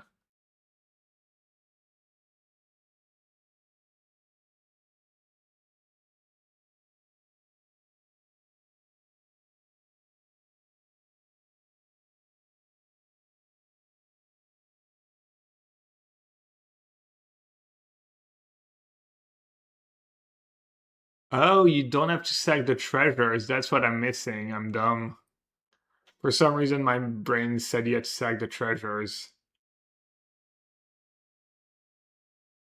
But you still have to have the saga. I mean, technically, you can. I don't know how you make more treasures by turn 3, but That card seems kind of decent. Could see some play. Ooh. Oh, nice artifact token. I thought, wow, they made it. I don't know what I was thinking. I thought that was like, does destroy target artifact or choose? Oh, choose one or both though. Destroy target artifact token. It's pretty good in Saga.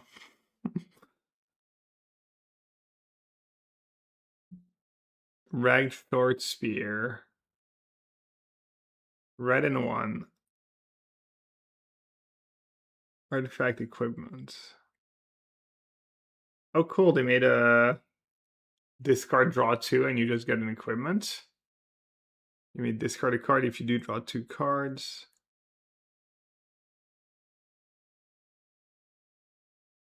That card could be playable in the equipment deck, maybe. Smog the Great Calamity. 5/5 flying for 7. Oh, it's a common. 5 mana adventure. Spew Flame deals 5 damage to target creature, and then you get a 5/5 dragon. Okay, Smog the Magnificent. 4/3 for 4 flying haste. Okay. Whenever it attacks, he deals damage equal to the number of treasures you control to any target. Wow. Beginning of your upkeep. What? Dude, that card's kind of busted. Was the Misty Mountains cold? Just deal 2. You do that into that and it's 2 damage? I don't know about busted, but pretty solid at least.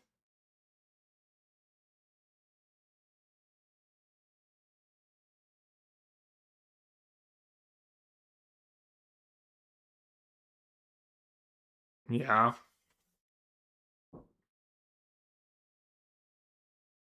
What are the good treasure makers in standards?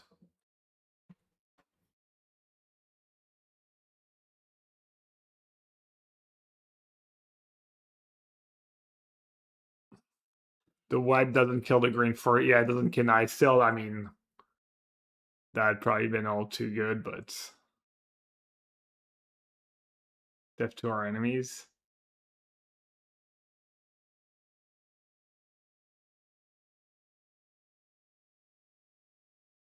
I was gonna say I started reading The Hunter and I was like, what? They made a free stack creature ability, but it's only once each turn.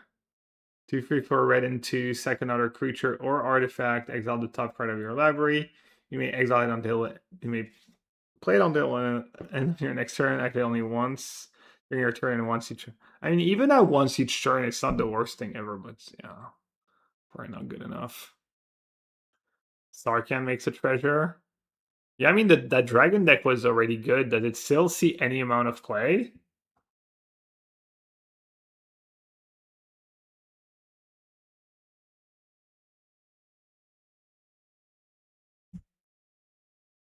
It usually has a decent win rate. People are off it. I think I had a good win rates in tournaments a few times too. Stone Giant of High Pass. 7/7 for 7. When this creature enters or attacks, create a colorless wall. Red and 2 second artifact. This creature deals 4 damage to any target. Thorin Mountain King. Red and 3 dwarf noble, free for trample. When it enters, attach any number of target equipment you control to target creature you control. When one or more equipment becomes attached to that creature, this way that creature deals damage equal to its fire to up to one target creature.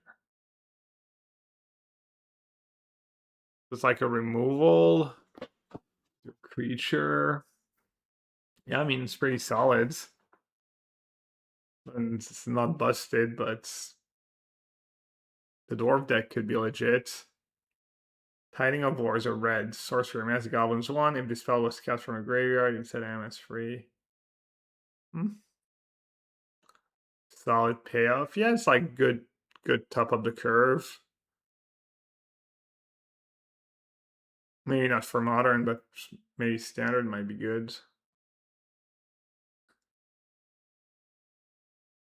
Green. A cup? Adder cup? Green and 1, 2/1 Reef Death Touch. Whenever a land you control enters, this creature gets +1/+1 at the end of turn. Bejeweled Warg. 3/2 for a green and 1 wolf. Trample. 3/2 trample for 2 is already nice. When this creature deals common damage to a player, choose one. Put a +1/+1 counter on target wolf you control, create a treasure token. Like solid 2-drop.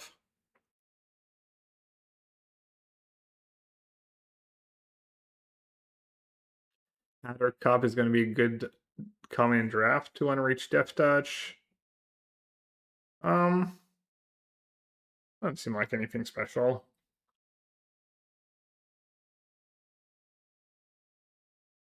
Bjorn Reluctant Host. 2 mana, you may play an additional land this turn. 5/5 trample for 5. Why is that card good in Titan? You can pack for a Ram card for a 2 mana Ram card now. GG. Bjorn the Fierce. 6/6 for a green, and free. Trample. So like, what's his face? The one that has free modes. Legendary creature, bear shapeshifter warrior. Other bears you control get +2/+2 at the beginning of combat on your turn. Put a trample counter on up to 1 target creature you control. It becomes a bear in addition to its other types. And if you control 3 or more bears, draw 2 cards. What? Card's kind of busted. So you need 1 other bear plus another creature to draw 2 cards the turn it comes into play.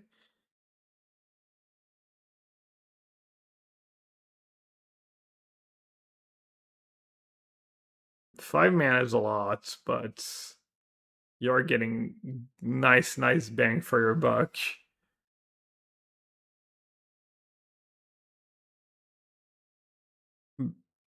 Bjorn's Hospitality. Green and 1, landfall. Whenever a land you control, put a +1/+1 counter on target creature you control. 7, this enchantment becomes a bear creature in addition to its other types and gain this creature's power of what was that card that did that? That was the same. It has the same casting cost, the same landfall ability, and then it did something for 7 mana. 2 puff, or it was 6 mana. Right, because that card was good in limited. Whenever oh, it was almost the same thing. I mean, that one's probably a bit better. But yeah. Both Side Wanderers, 6 mana, 4/4.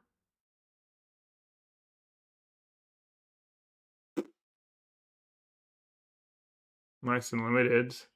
Cantress Keeper, 6 mana, affinity for elves. Wow. This creature enters mill 4 cards, then put all elf cards from among them into your hand. So if you go turn 1 elf, turn 2, so it's like turn 3. I mean, your first few elves have to live, though. I don't know. Could try putting 4 in an elf deck and see how things work out for you. It's not trivial to kill all of someone's elves. Also, I mean, it technically can cost 1 mana. Just insane.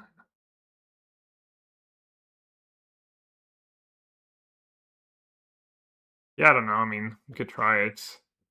Dancing from Dark to Dawn. Green, free enchantment. Whenever you cast a creature spell, put X +1/+1 counter on target creature you control where X is that spell's mana value. Landfall. Whenever a land you control enter. Wow. Damn. Someone was saying in my chat the other day that this set didn't have many cards to review, and I said I was going to do this set review. I mean, I'm assuming a lot of these cards are going to end up being, like, not good enough, but there is a lot of text on them.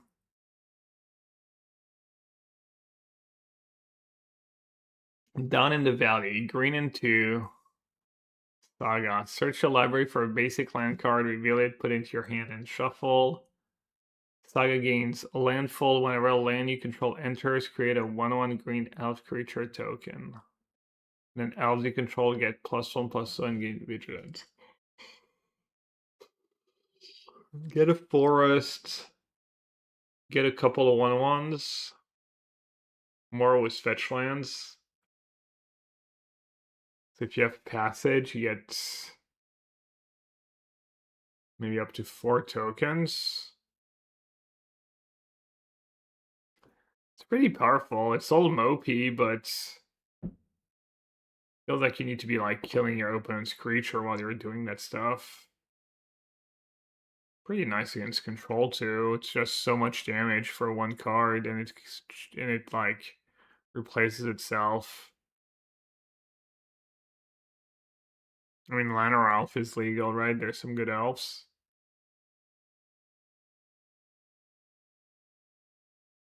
Gigantic Big Bear, 10/7 for 7. This spell can't be countered.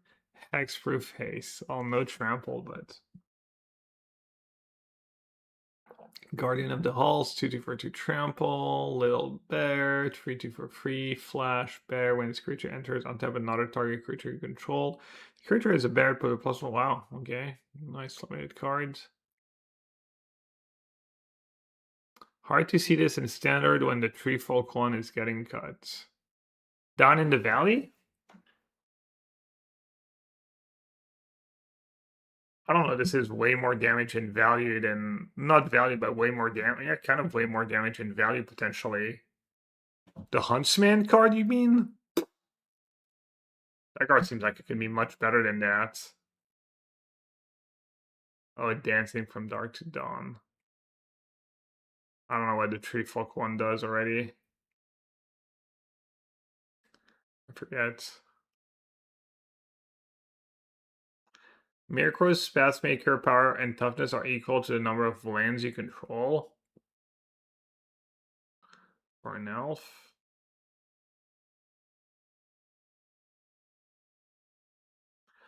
A rabbit? A ferocious rabbit? Nasty little rabbit. Bjorn's fences kept out goblins and unwanted intruders, not hungry rabbits. The Notary Hobbits. 1/1 for 5. Legend. When it enters, if they're not a token, create 2 tokens that are copies of them, except the tokens are legendary.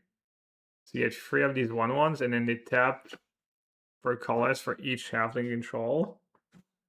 How much mana is that? 9 mana? What a weird card. Rotation is not January 1st, but when the first set of 2027 releases. Old Fat Spider. Okay, Ordinary Bear. I love it. I should say there were little bears, large bears, ordinary bears, and gigantic big bears all dancing outside from dark to nearly dawn. I like the Ordinary Bear. I like the art. It's like vibes from the 90s, that card, just 4/5 for 4, like that art, I don't know. Very wholesome for some reason.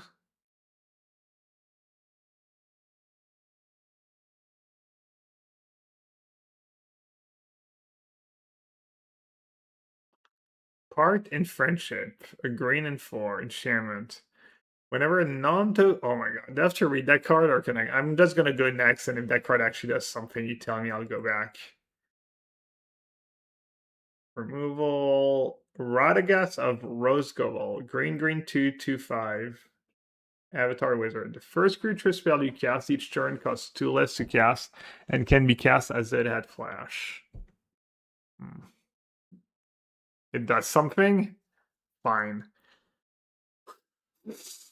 Whenever a non-token creature you control dies, reveal cards from the top of your library until you reveal a creature card. If its mana value is less than or equal to the number of lands you control, put it on the battlefield. Otherwise, put it in your hand, put the rest on the bottom of your library in a random order. The slightly triggers only once each turn.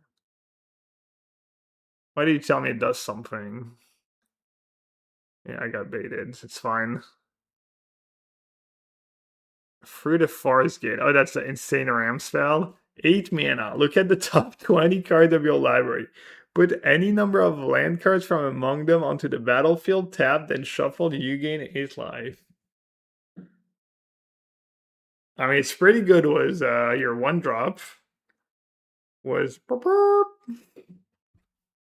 Cape Shift at home.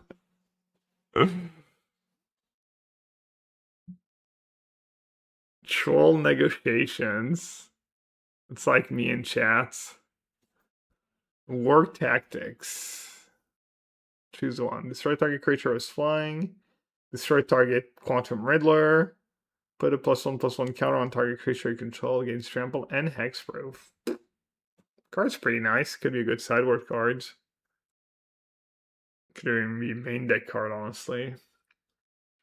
2 Scape Shift and Trench Coat. The Wargling Wolf. 2/2 for 2. Whenever this creature attacks while you control a creature with star 4 or greater, until on turn this creature gets.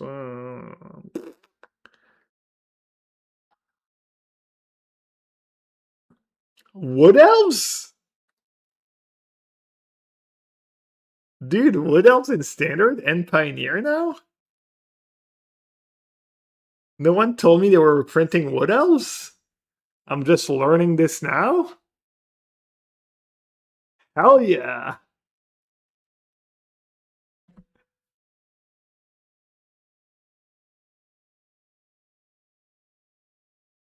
Is the first revealed card, really?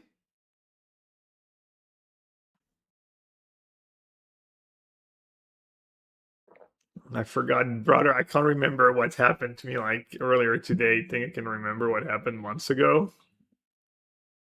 Gap trying to relive the glory days.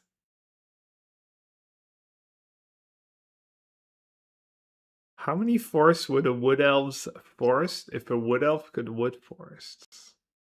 I don't get the ref, but I enjoyed reading that.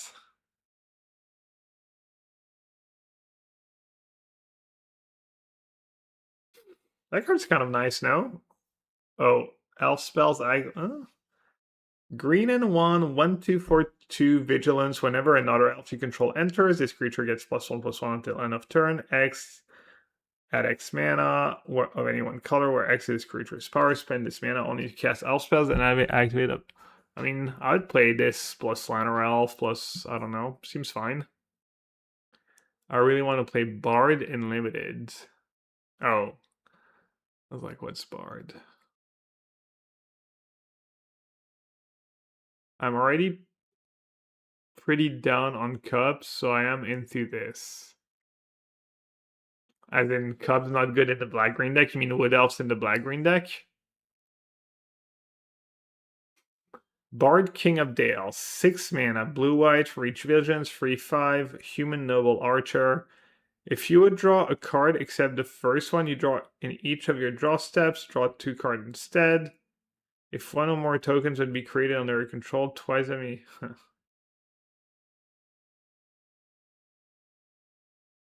Can you even find a surveil land?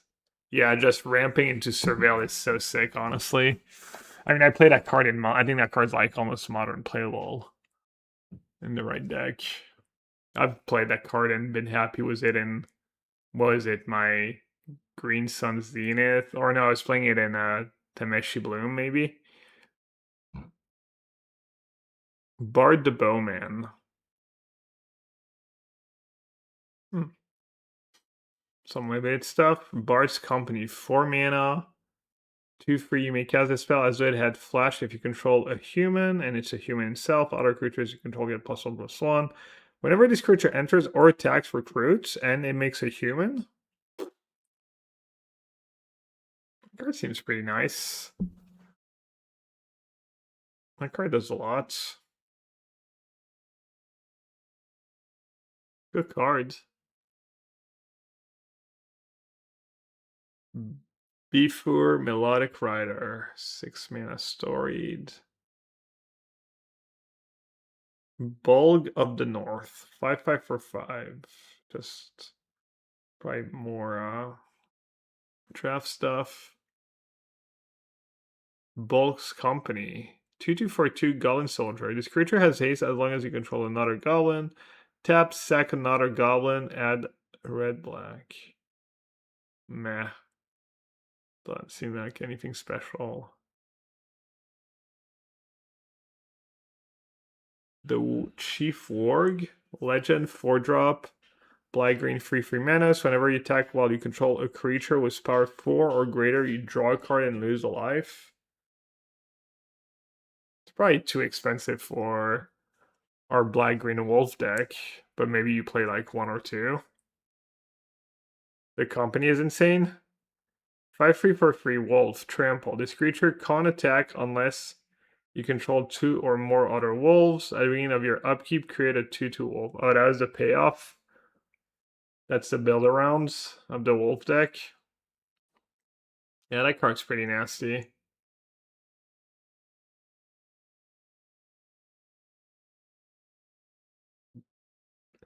Dane's Company, red and white dwarf warrior, 2/2 for 2. This creature has lifelink as long as you control another dwarf. Not bad. When this creature enters, look at the top 4 cards of the library. You may reveal a dwarf or equipment card for. Wow! Oh, the dwarf deck is just very real.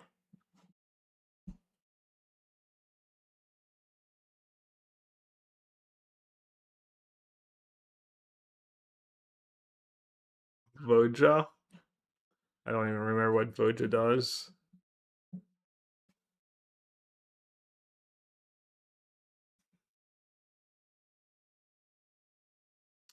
Another dwarf? 2/1 first strike for a 2 when it enters or attacks, put a hone counter on each equipment you control. Each hone counter on equipment grants +1/+0 to equip creature. Seems good enough. Are there enough playable dwarves? I mean, there's at least, I don't know how many 1-drops. There's one really good 1-drop.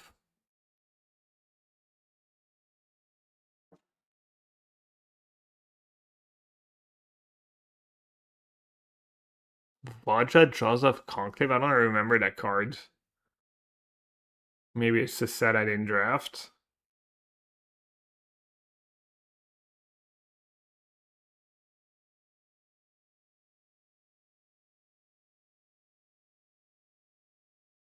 The fodder, free drop 1/1. When it dies, you get a 4/4. Could be okay.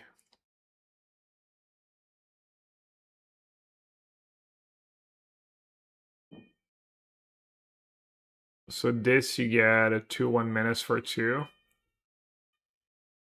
It was a box stopper. Priz bonus card not draftable. Oh, but standard playable? Like Nexus of Fate?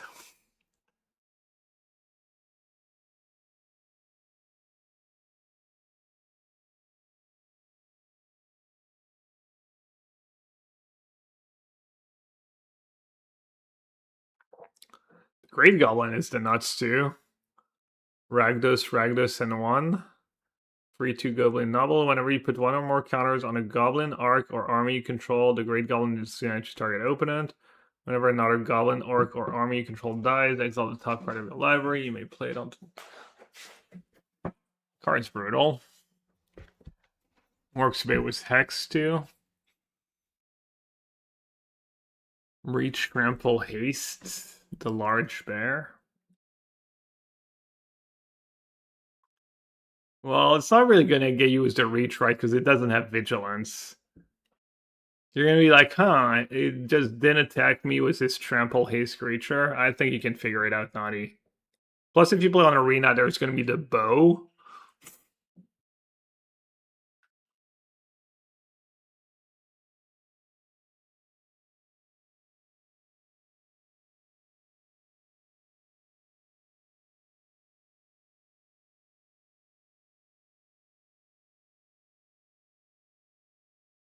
The power level of the draft format seems high compared to other sets. Not that it matters, I mean, it's... But it feels like the cons are pretty pushed. Sylvan Reveler. 4 mana, free 2, blue green. When this creature enters, draws a card, then discard a card. If you discard a land card this way, put it from your graveyard onto the battlefield tapped. And then landfall, whenever a land you control enters, you may pay free. If you do, return this card from your graveyard to your hand.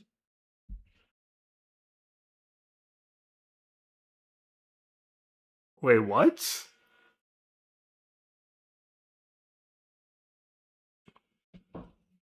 It's like 3, 2, 4, 4, draw a card, basically, and ramp, and then you just get it back over and over.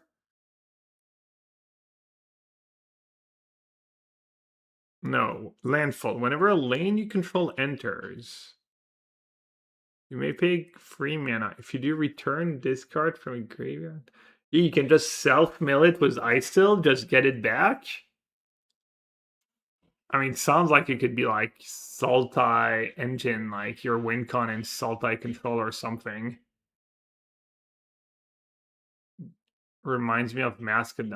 Seems like way more potential than that, no? But yeah, a bit.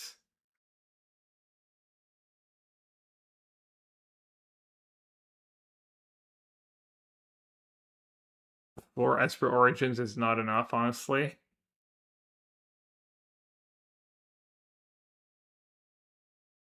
Hmm. Yeah, I mean, that card seems pretty nice. Smog Wicked Worm? Wait, Smog is a worm? I don't get it. When Smog enters, create X tap treasure tokens where X is the number of artifacts your opponent controls. Whenever you cast a spell, if mana from a treasure was spent to cast it, you draw a card and lose 1 life.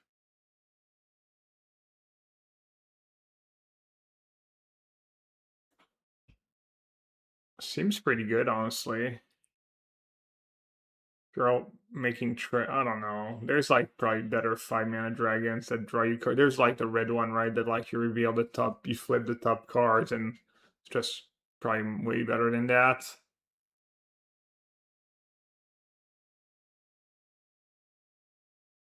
Thorin Oakenshield. 3, 2, 4, 2. Trample. Story. As long as you have an enduring story, artifacts and creatures you control have ward 1.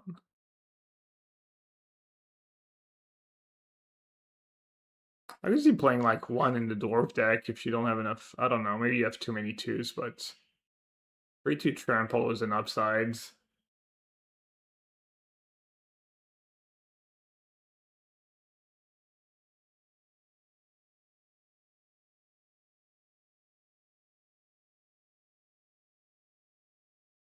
The Leech seems like just limited cards. What about the Sultai Leech? Speaking of Sultai, 5/6 for 5 has all activated abilities of all elf cards in your graveyards.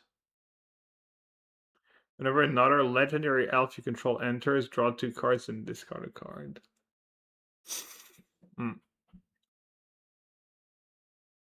The Elf Company blue-green 3, 4, 4, 4. As long as you control another elf, you may play an additional land on each of your turns. Landfall. Whenever a land you control enters, put 2/1/1 counters on target creature you control gains vigilance.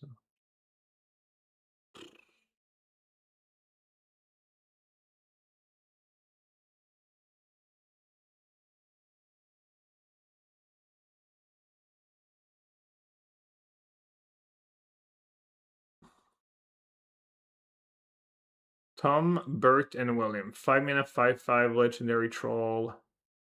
Black green. 1 sack another creature. Draw cards equal to the sacrifice creature's power, then discard a card. When it dies, if they were a creature, return them to the battlefield. They're an artifact. Kind of a nice card, too. Obviously, a little expensive. The artifacts are almost done. The Arkenstone. 5 mana. Creatures you control get +1/+1. Admin of your end step, draw a card. Wow. Can't wait to lose to that one in limited. Why didn't you seek the heart, search your library for a legendary creature card related, put into your hand and shuffle? My card's just broken. That card's so powerful. What the hell? I mean, it's obviously 3 mana tutor. It's not great, but it's just a bonus. No, maybe it's, I don't know. Maybe I'm silly. Maybe it's too slow for standards. Search eye for legendary creature cards. I mean, maybe it's good in modern. Was your Tron lands? I don't know. Mono white Tron?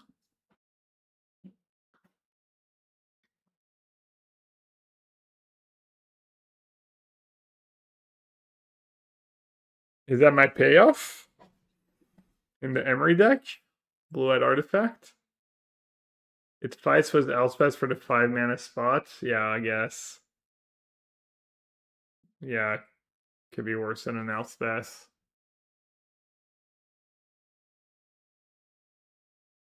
Decent is the draw skills you by turn 4. Well, obviously, if you're playing a card like that in your deck, the rest of your deck's gonna be like a lot of cheap cards. Also, it's a legendary artifact. You're not gonna play like 4 or something. You're gonna play like 1 or 2. I tried over Urza for a league. I mean, isn't it good with Urza? Seems like the worst card to cut if I'm gonna put that card in my deck. But yeah, I could try it. I could try one of.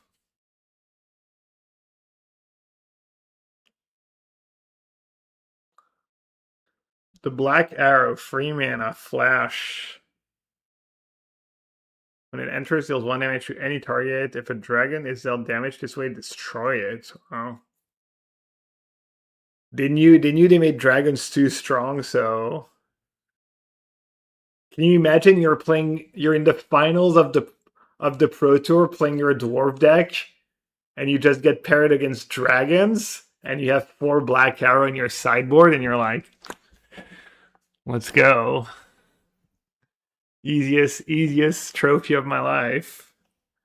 Came ready for the dwarf versus dragons matchup.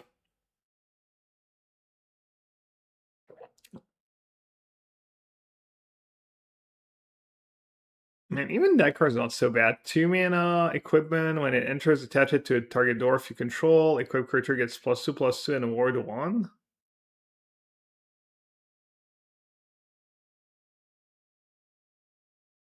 One mana, Giant Boulder. When this artifact enters, Christ 2. 1 tap, add 1 mana of any color. 7 taps, sacrifice the source target permanent. It's Christ 2. Mail 2, Surveil 2 would have been nice, was Emery.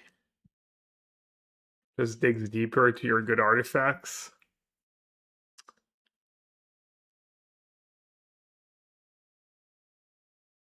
Tom is a crazy card. Which Tom? Tom Burton William? Arkansas. I mean, they're really expensive, but yeah. Glamdring Foehammer, 2 mana. 2 mana equipment, instant, and sorcery spells you cast cost X less to cast, where X is equipped creature's power, and it's 2 to equip.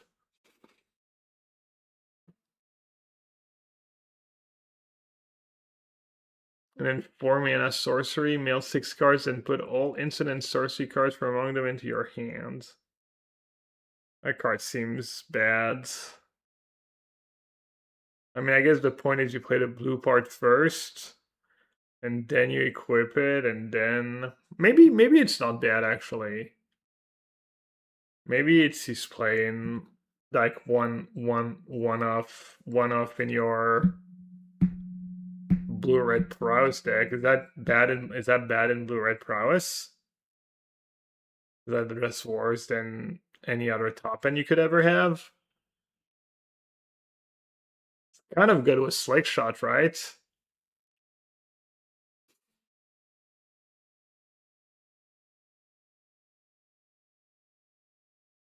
Discounts your Green Sun Zenith and K commands. Dream big. 4 mana to get it going. Yeah, I mean, it's like 4 mana, draw 2. Yeah, it's probably way too bad. Maybe in Phoenix with Treasure Cruises. Yeah. Key to the side door. My new saga target. 1 mana, tap, discard a legendary card with the same name as a legendary parent you control, draw 2 cards. I'll try it for sure. Probably not good enough, but you never know. My precious, 3 mana. Equipped creature has a hexproof and can't be blocked. Equip 2 and pay 2 life. And then black and 1 instant as initial cast cost to cast a spell, sacrifice a creature, draw 2 cards. Sack a creature, draw 2, and then you get that stuff. Doesn't even feel like the kind of card that would go in the same deck. Like, oh, I'm sacking my creatures, but I'm also playing some kind of aggressive deck where that card makes no sense.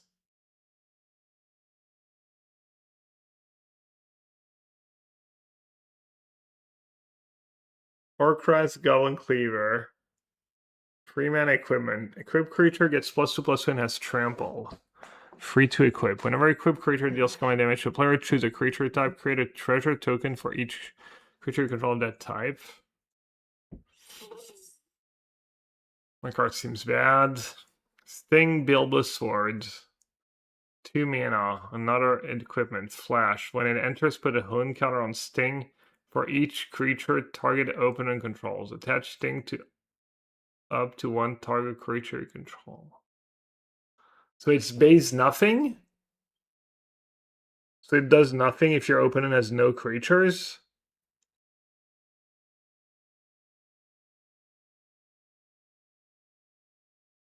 It's weird cards. Thor's Map, 2 mana legendary artifact. When it enters, search your library for a basic land card, reveal it, put it into your hand, then shuffle. 2, tab, draw a card, then discard a card. So it replaces itself, and then you have a loot ability. I can't remember. The tracks that's not legal anymore, right? I mean, that card seems fine in Reanimator. It like ramps you to your Zombify, makes sure you hit your land drop. That into land drop, Zombify turn 4, I don't know. Probably nothing special. Okay, what did the lands do? Elven Passage, land. Tap, pay a life, side this land. Search your library for a basic land card, put it in a battlefield, tapped, and shuffle. You may behold an elf. If you do, untap that land. So it's Prismatic Vista, but it comes into play tapped.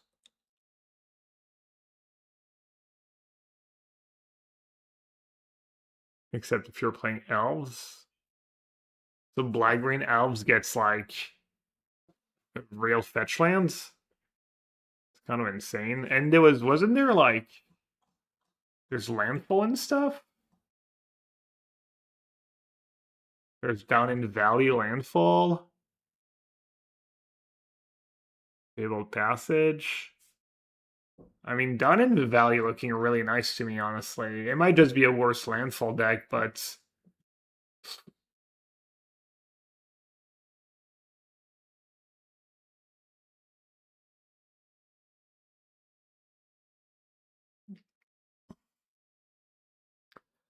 so Fabled Passage is not a life and comes into play on tapped once you have 4 lands. So it's a worse passage unless you're elves. To make elves too, yeah. Okay, so the dual land cycle is common. The enter tab, the tap for mana. And then you can pay 4, tab them, sack to do something.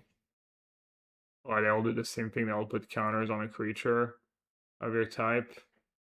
So blue-green is elves, black-red is goblins or orc. White-red is dwarf, blue-white is humans. Hobbit Hole. Halfling cycling for 4. Nice. Sack this land, search a library for a basic land card.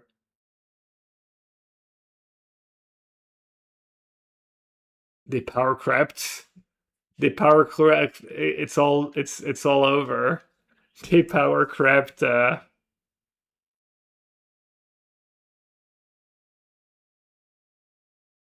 Evolving Wilds. They finally did it.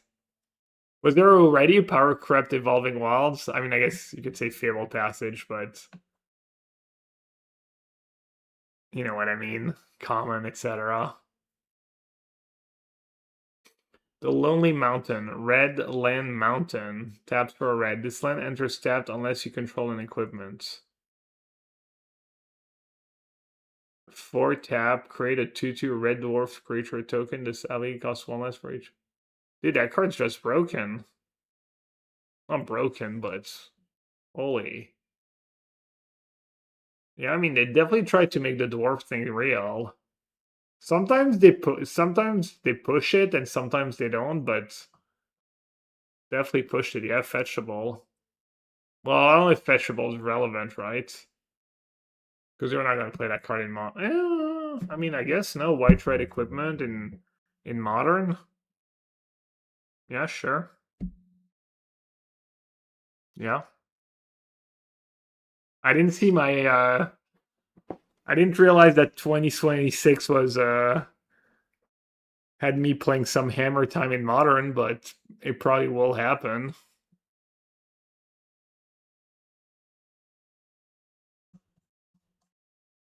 I wonder what's the best color combo. Blue, white. Who has the most mythic commons? Let's see. Who has the best? We have a bit of time left. Maybe I'll take a break now. I kind of want to try and predict.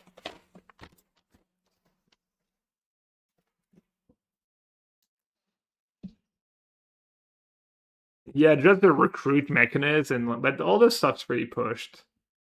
Okay, blue-white has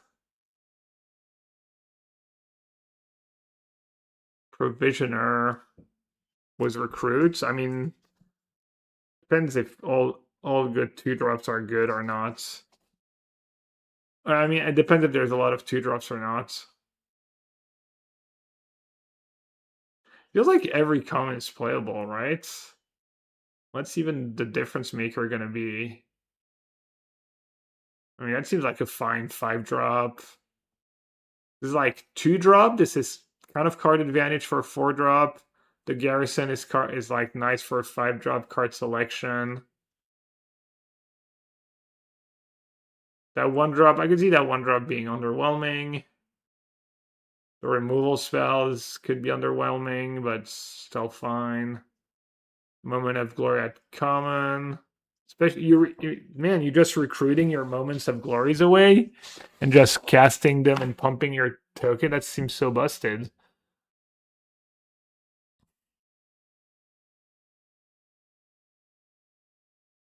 The last stand, I guess, is probably still fine. As that thing is probably mid to butterflies. It's like Windrake was upside, but and then the Vow might be mids.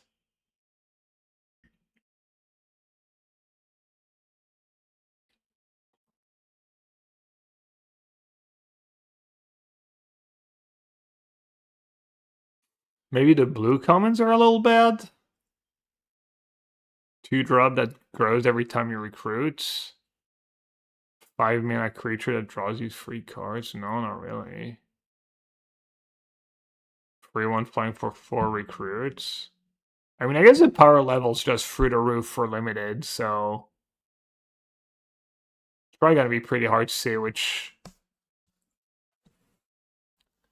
mean, it seems like it might just come down to the rares and uncommons, not just blue-white. Yeah, blue-white commons for limited seem really nice. Could be that you have too many weird rares that draw you cards and it's not what you want.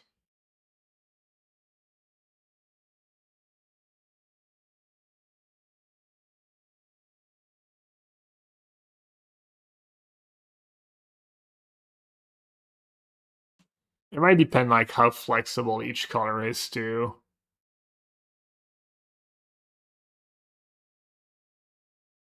Sometimes that's what happens. It's like some commons and uncommons are just good in any color combo. Whereas some commons and uncommon are kind of almost a gold card because they're really good in like a red card is going to be really good in white red, but unplayable in red black or something. It's kind of hard to balance sometimes.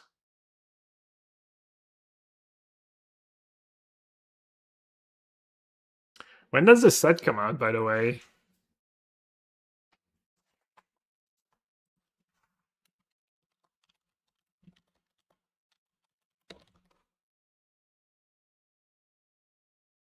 August 7th, this weekend. So it means early access is this week.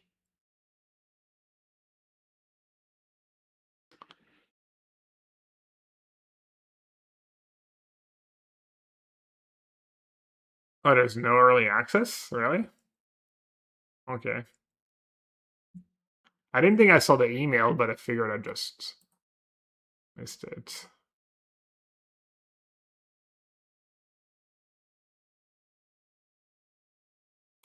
Blue Whale League now? Yeah, we're kind of done. That was fast. That was fast. Is there something fun on Arena, maybe?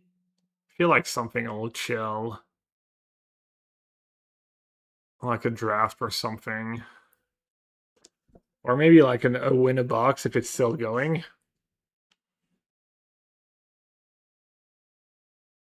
Historic.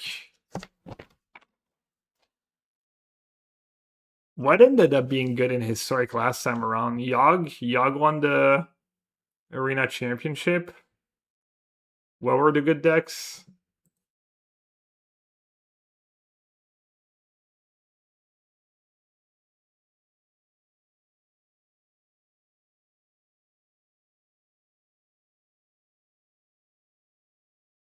Avatar Limited. Oh, I forgot what Avatar Limited was like.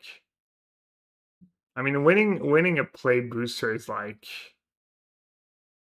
does this thing even sell?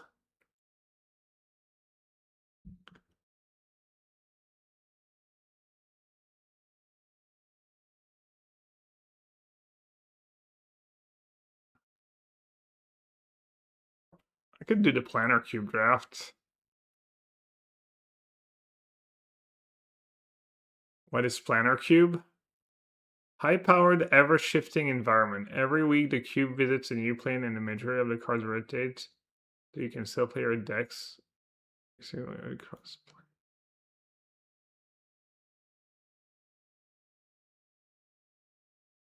Yeah. Alright, let's do a little cube draft.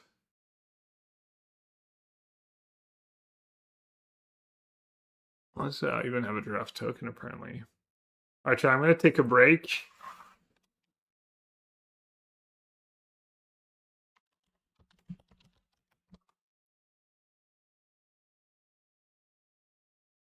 And I'll be right back. In the old cube draft.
I was requested for a hug. Chat, what do we think of Fairy Miscreant like land? And how far could he push at uncommon?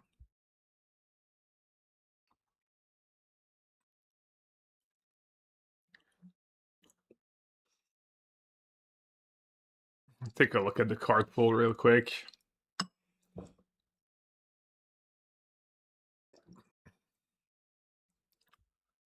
It's just balanced draft format, I'm assuming, right? These cubes always are. Blue white, blue white, blue white. 5 black white gold cards, 3 blue white, 6 blue black, 5 blue reds, 7 red black. Just vibes.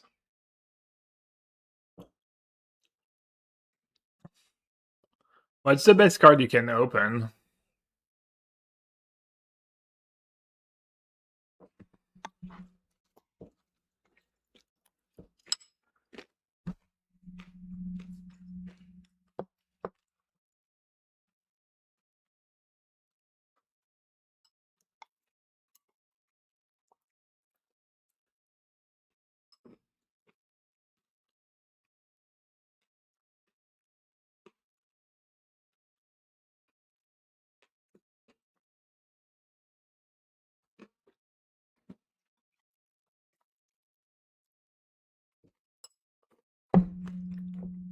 I don't draft the cube very often.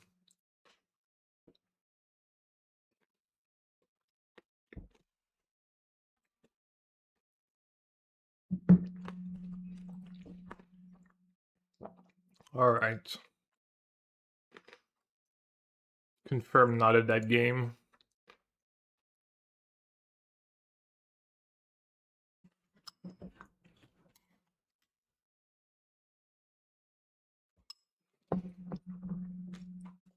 Lamb Storm Crane Elder. There's alchemy cards in the mix.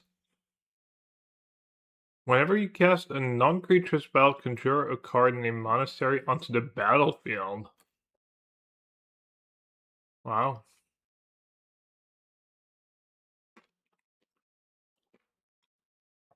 3/5 flying for 5. If a source you control would deal damage to an opponent or a permanent no opponent controls, it deals double that damage. To any creatures? Wow.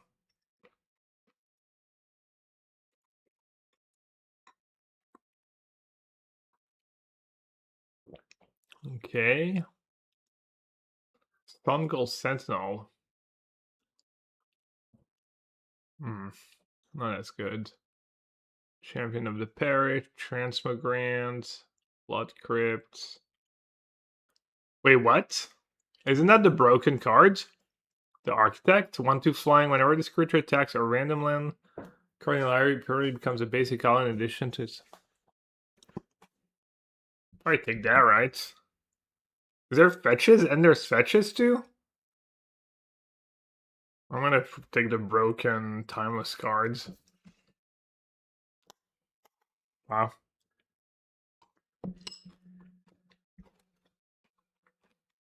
Hopefully that Misty Tables. Sweeper's probably bad. Absent, probably mid. Chadwick, 1 blue.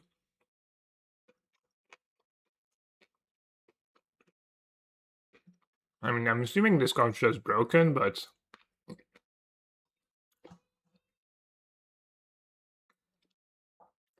seems to go well with my first pick too.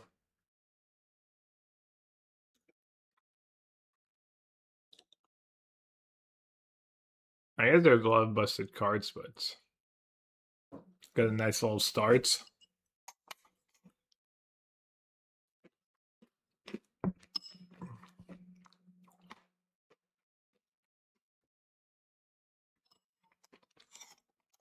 Is Ancestral Recall in there, or?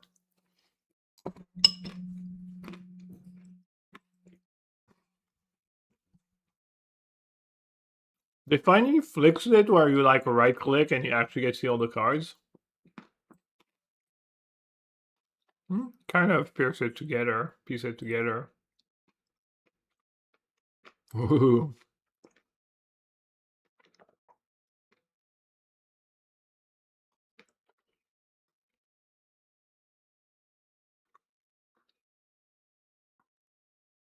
I might need that one, the Maniac.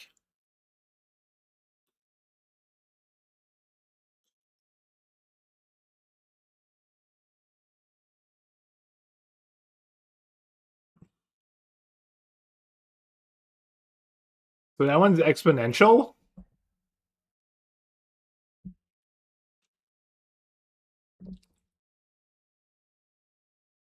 That seems pretty silly. Isn't that card just broken?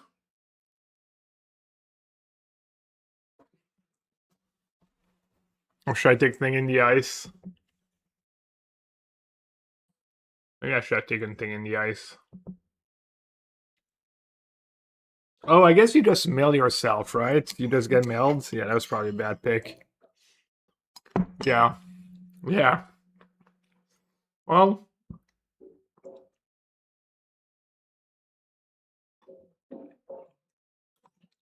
I might just take Delver. Yeah, I should have not taken that. I should have taken Thing in the Ice. Looks like blue.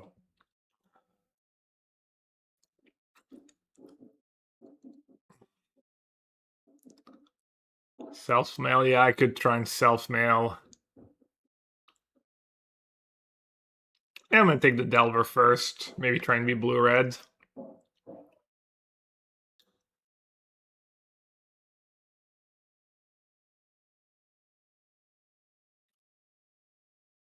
Maybe take the fetch lands and try and get a breeding pool or something, or Hobbit Fountain.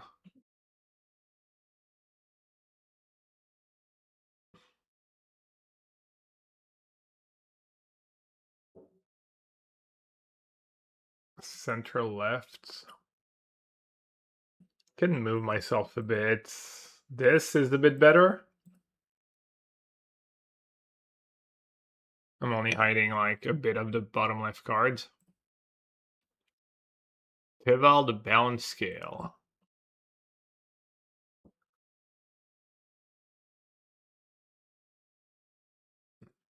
Emrakul. Self-mail Emrakul or River. Oh yeah, there's a lot of mail stuff. Wow. Impulse.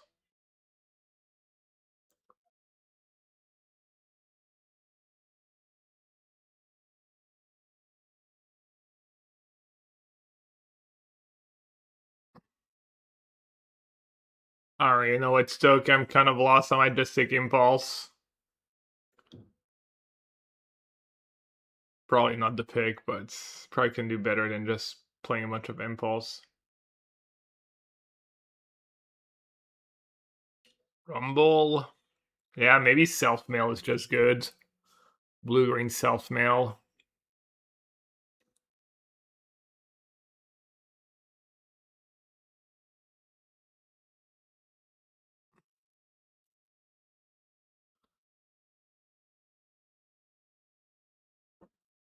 I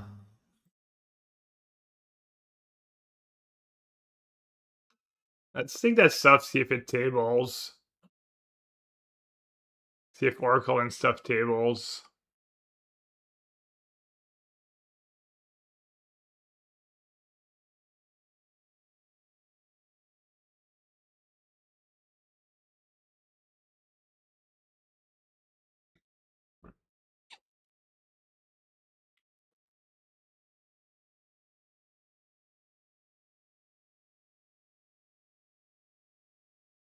Wonder if repeal's any good if there's a bunch of tokens. Think twice.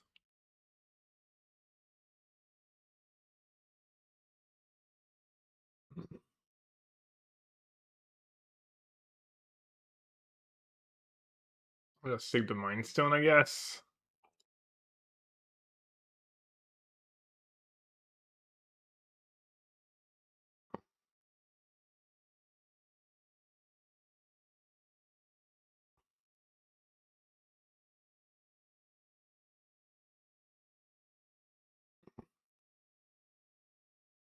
I mean, I guess the Prowler is kind of my deck. Alright. The Maniac tabled. I don't know if my deck's gonna be good, but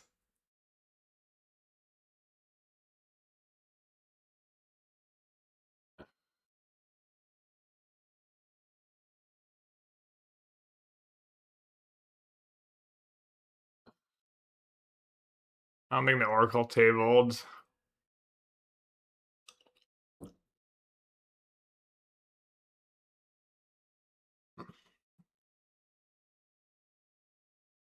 Sultai self-mail.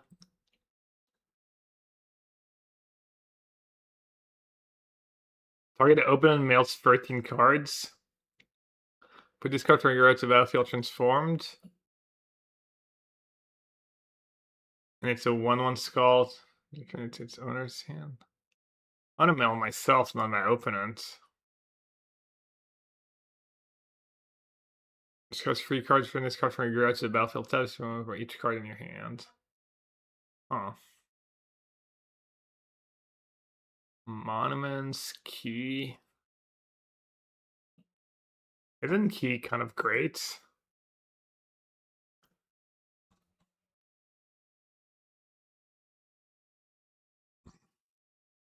True, the Lab Man is the one that works with Verdant Dread. That might be clutch. Kai's Blessing.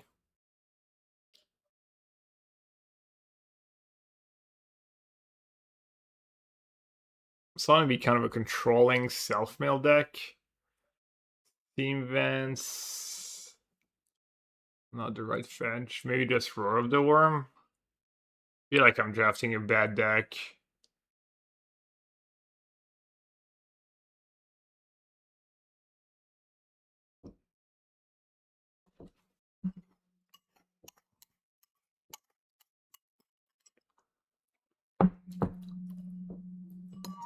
Maybe it'll be better than I think.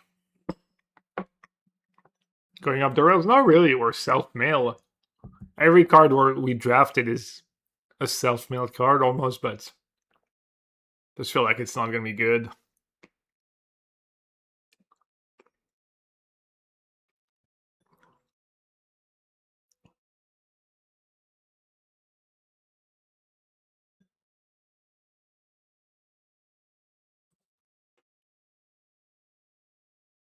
Verdant Catacomb. Probably need the fetches.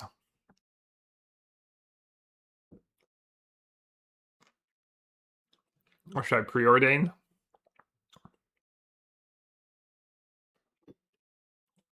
The Hobbit Set didn't have much bubble, or we draft. No, we just small set. No, it looks good, honestly. Looks like a cool set with some playable cards.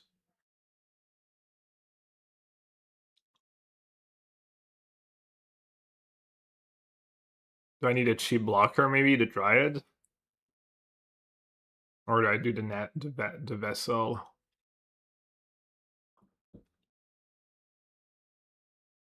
Scholar, kind of nice, too.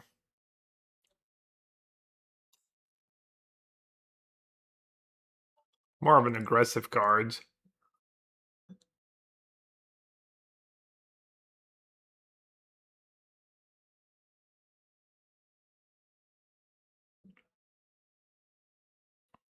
Guess I'll take the Vessel, I'll commit.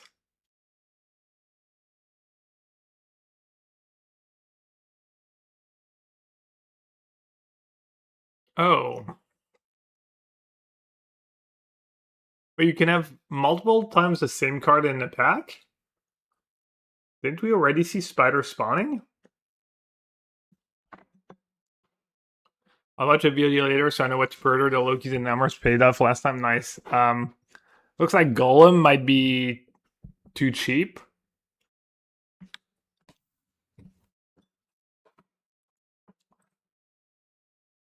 Some of the key cards for the archetypes are in multiple. Oh. That's cool. Alright to do that.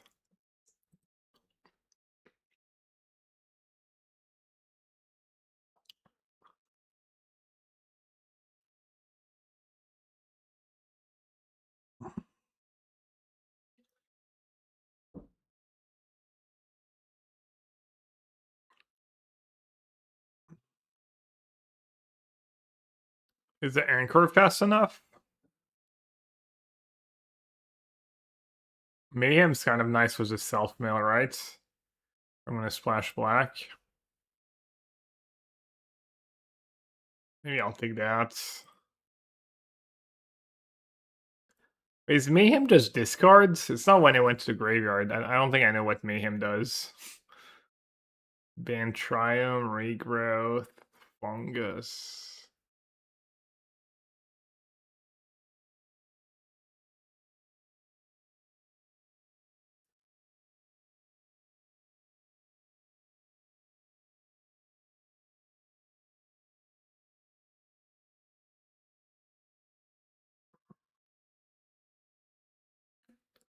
Guess I'll try the Masterpiece. My self-mill deck.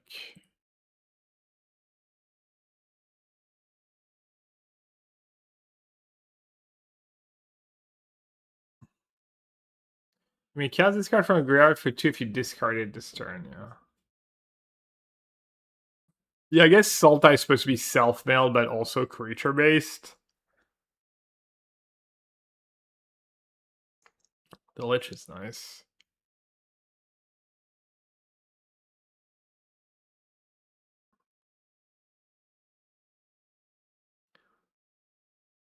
Alright, Delver's probably not making the cut. The Tome? Impulse probably not making the cut.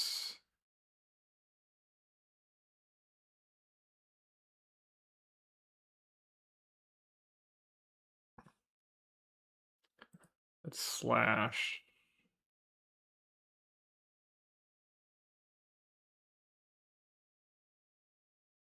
Ooh, Pearl Collector. Free.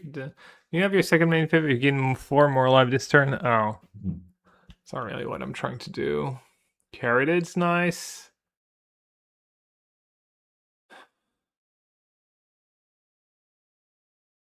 Make disappear. More spider spawnings. I might table. I'm gonna try taking Sylvan Caryatids.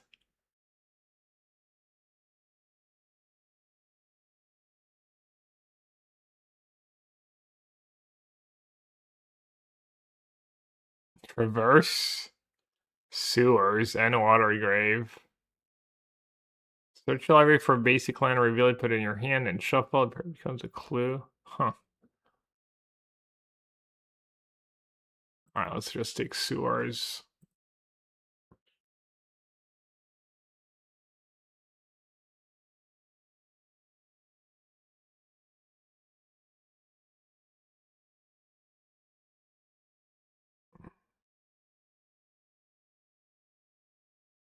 Hedge Maze. Probably have to take Hedge Maze here.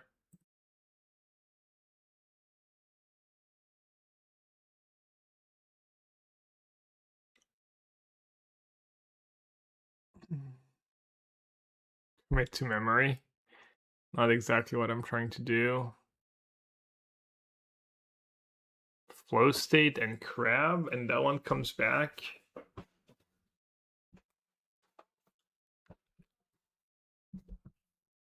Is the Worm fits my deck a little more. Yeah, too bad I passed that first spider spawning. Ooh, Graph Widow with Delirium. It's probably nice.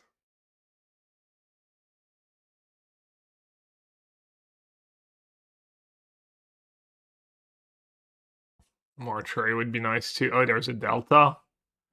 I'll probably have to take Delta. My first blue fetch was Hydroponics Architect. Just too good.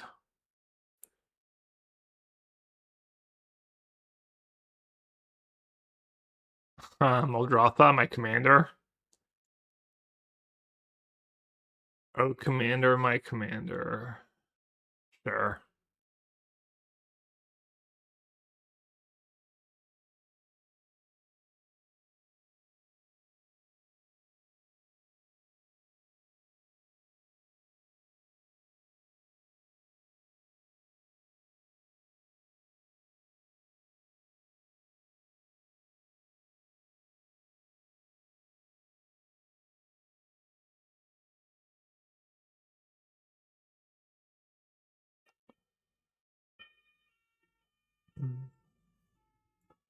Grim Flare could be okay. Lewin?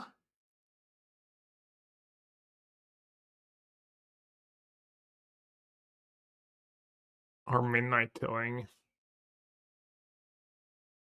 Let's try Lewin. I'm worried I'm just gonna be like way too mopey.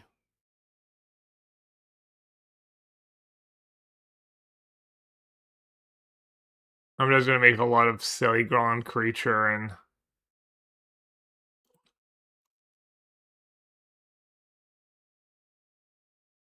get overpowered by people doing real things. Maybe a little more streamlined deck too.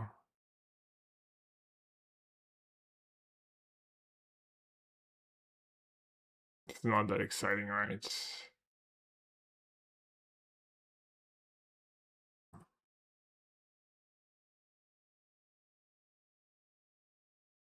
You can tell for each creature card in your graveyard.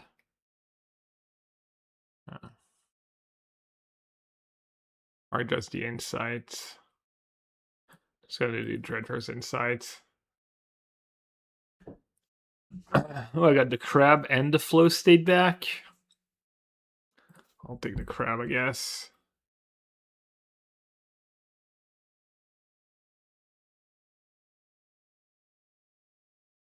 I don't think I'm gonna play any of these cards.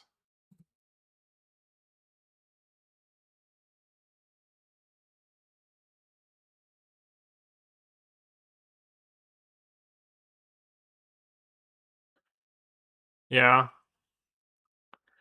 Not sure I have enough creatures in my deck though, but we'll see.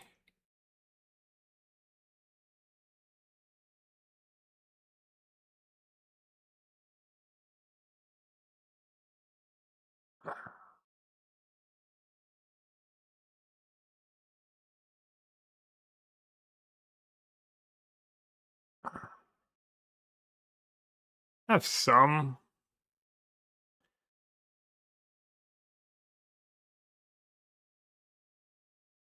Maybe I cut deep analysis.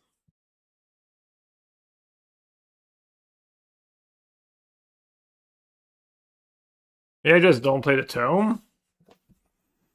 I have so few creatures. It's still like low cost.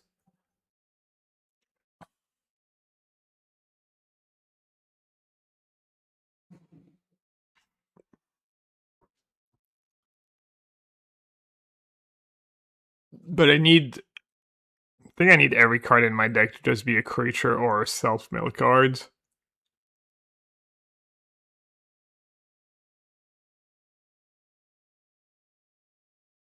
Maybe key?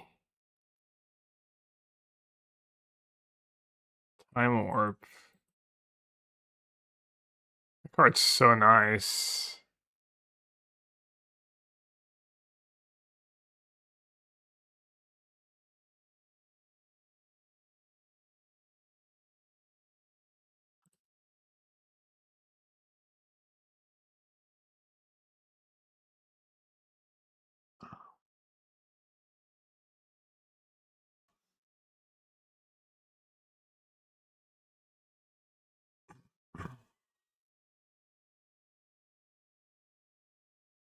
Could maybe play the Frost. That card's powerful.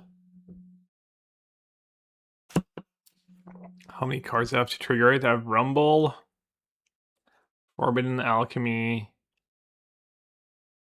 2 Spider Spawnings, Rob the Worm. I don't hate it.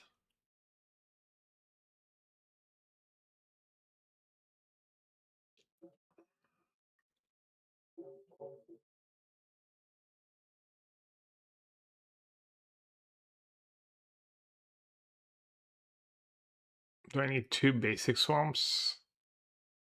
Probably not. Should I play Headquarters? Probably not either. Already have a blue-green tapped.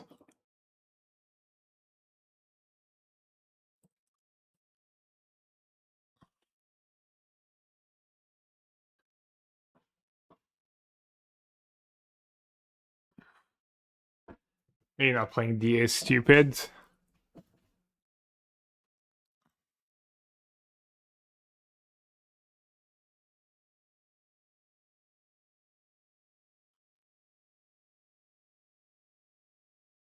Alright, let's try like that.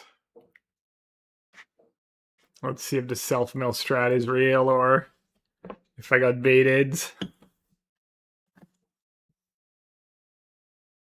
Field was my first picks, like the hydroponics and the equipment. I just want to be some kind of probably blue-red tempo deck. But we'll see. Kind of a nice hand.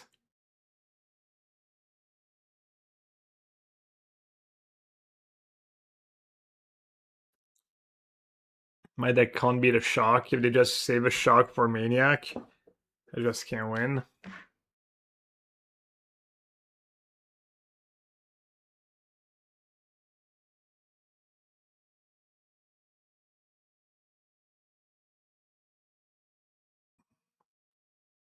What lands do I have?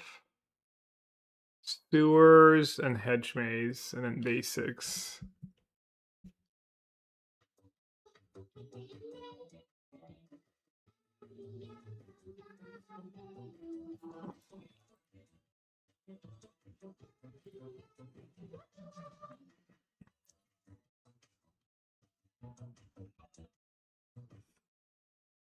Hi Gavin chat, I need to make every character count. 7,777,777,777,777,777. Free PLS. Jaikoi, excellent job. Think you did it. Crabs, probably going straight to the bin.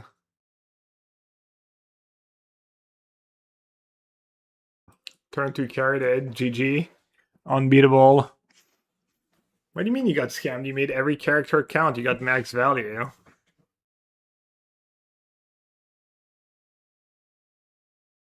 Yeah, I did pass Chromatic Sphere.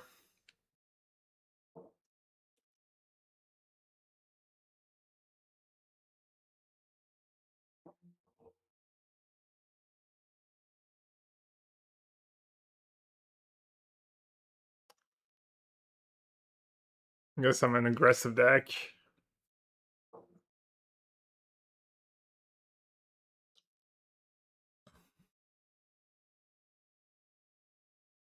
Time walked.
Do I care? Nah. Oh, it works with land cards. I do want a land card.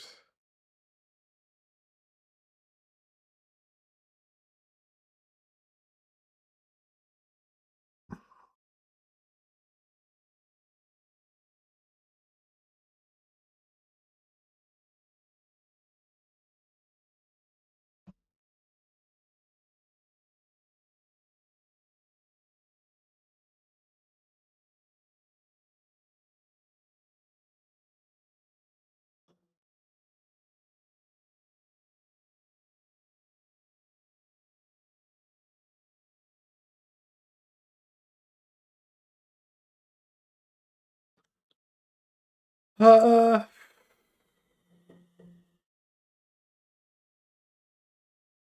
just do that.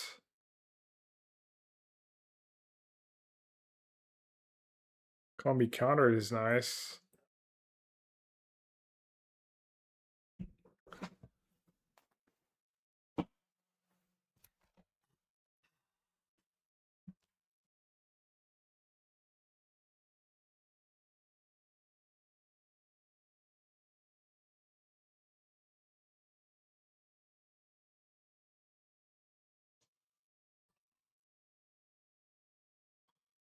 They had get lost, but they were not scared of me making a bunch of 1/1s. Okay.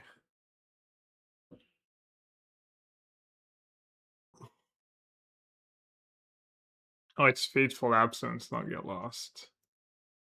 Right.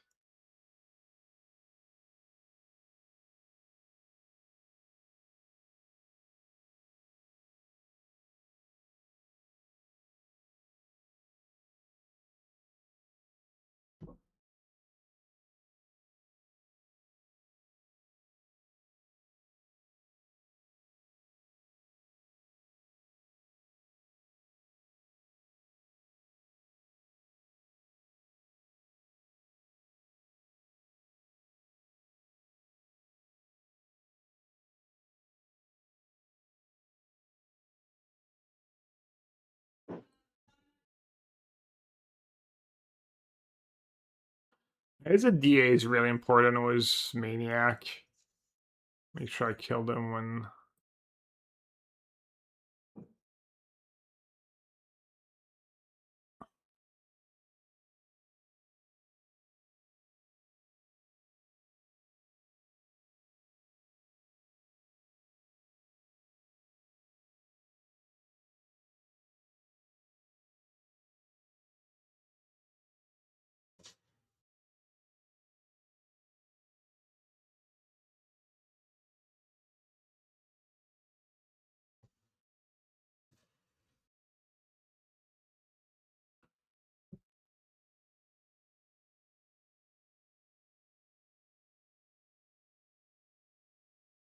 Pretty cool, just drafting a control deck.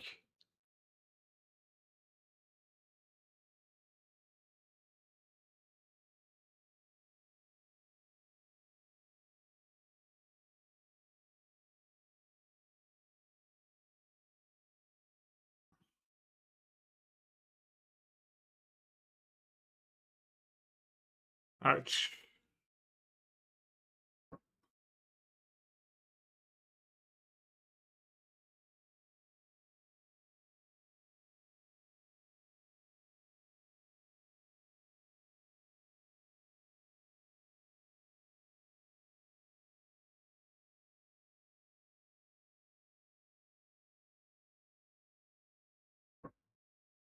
Step's kind of owning me.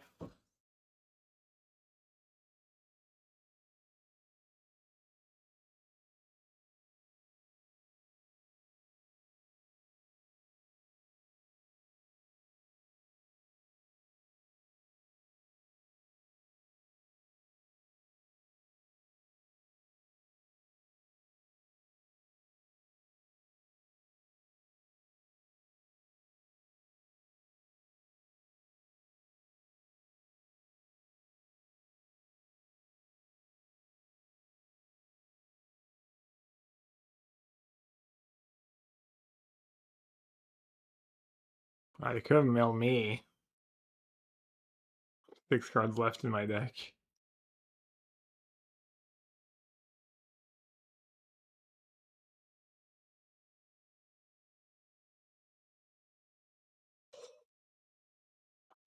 What's up, Pipega Chief?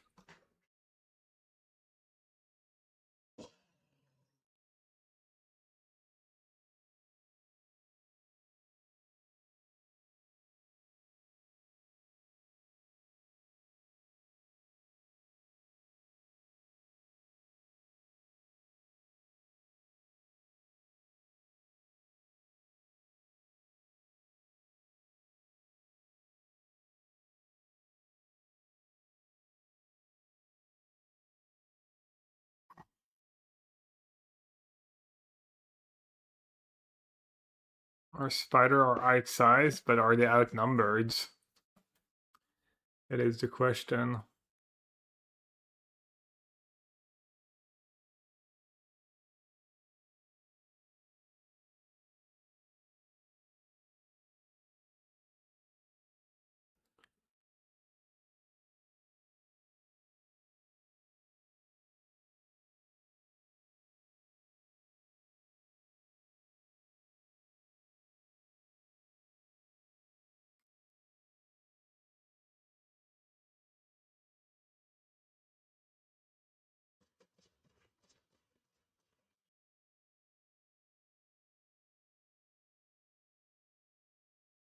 Should have done the math. That wasn't just dead to a counterspell here. What? They kept mana up.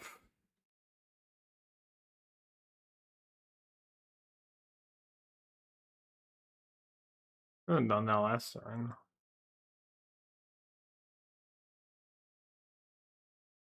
I have 9 blockers, I have 18 attackers.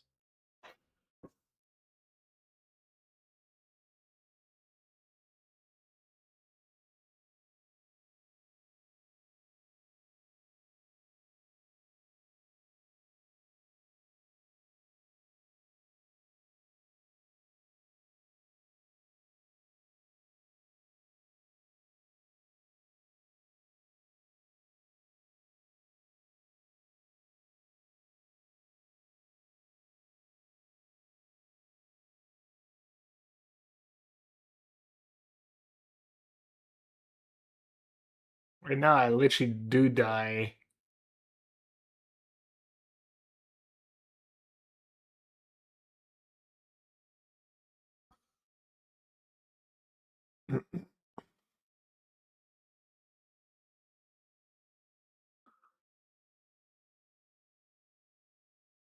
Yeah, that's silly.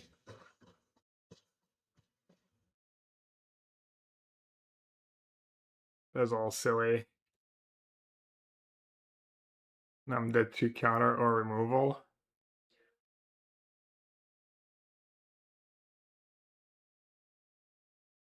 What is wrong with me? Should just send in the 199.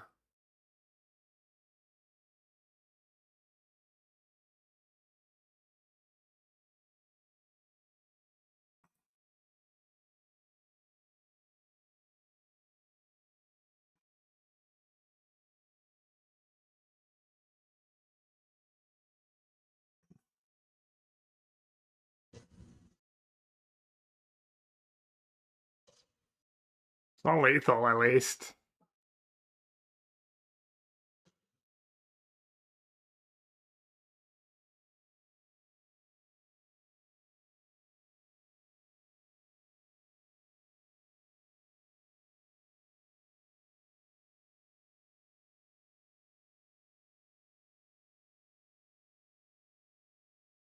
I should have just like played Muldrosai earlier.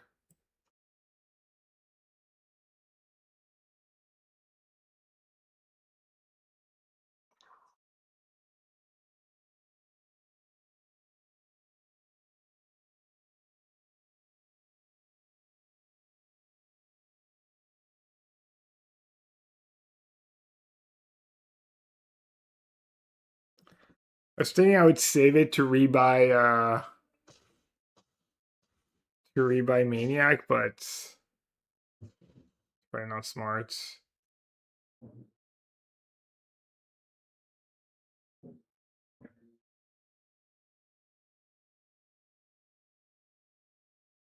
Couldn't have really I played that endgame worse.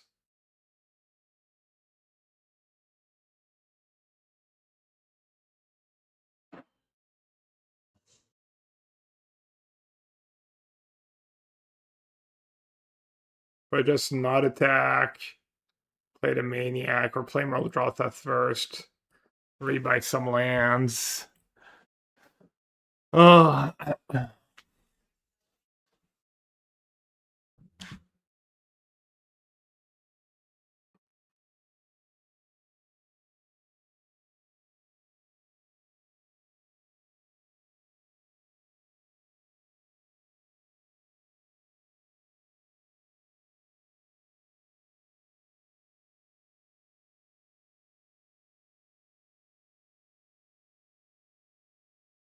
I mean, even attacking there cost me the game, right?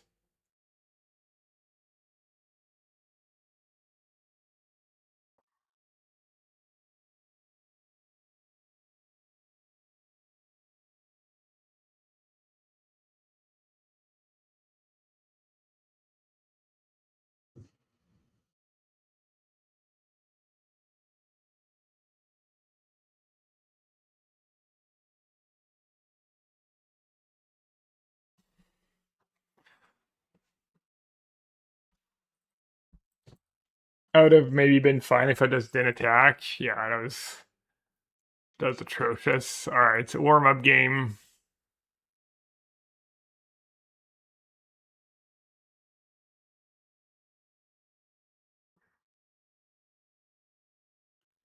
Maybe I want Fading Hope. Just save my guy. No.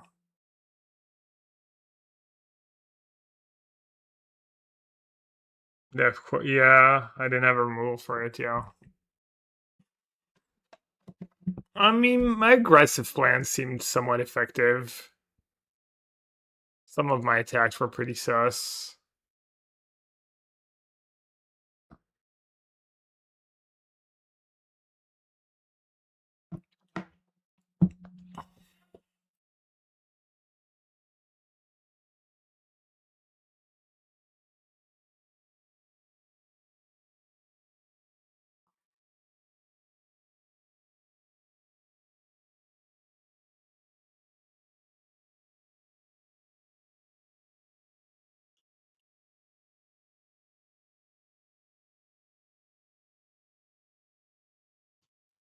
Surely I'm gonna draw the land that was transformed.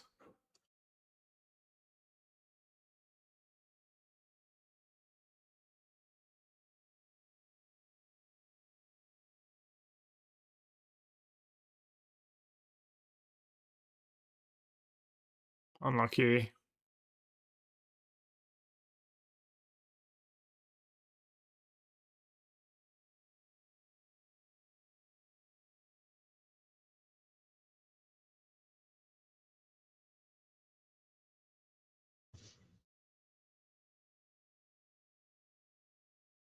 Damn, still not the right ones. Wait, it's flying too?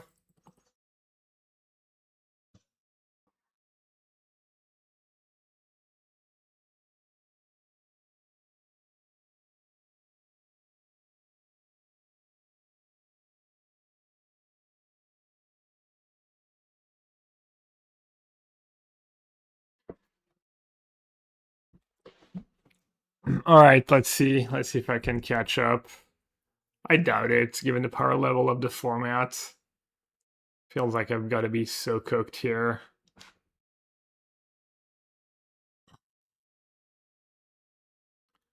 My keep was all sketch. I did have like a good black card, a good blue cards, or green cards. Cast on curve.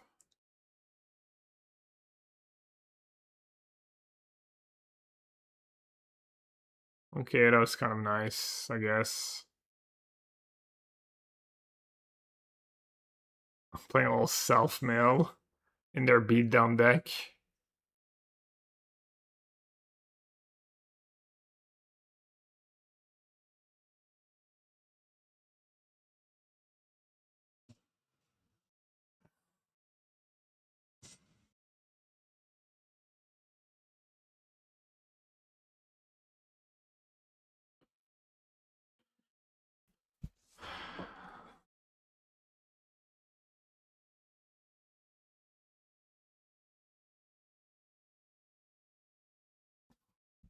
Like taps for blue, I don't even have to fetch.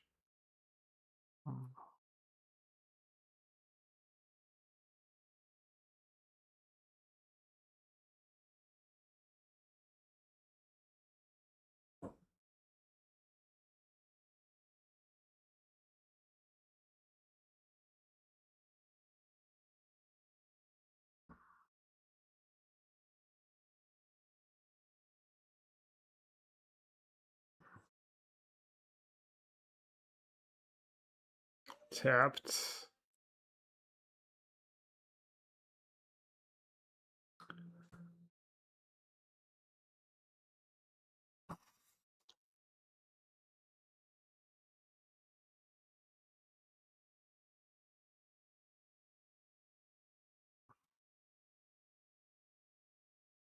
Brother is helping me? That's literal best case scenario. Jeez. Nice. That was insane. I drew crab. LOL. That's so good.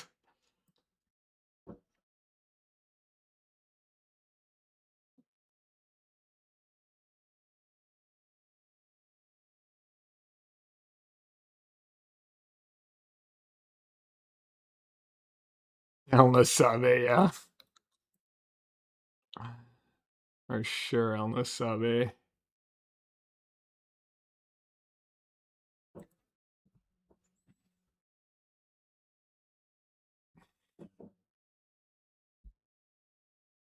The fact that I have no way to protect my Lab Maniac combo, though.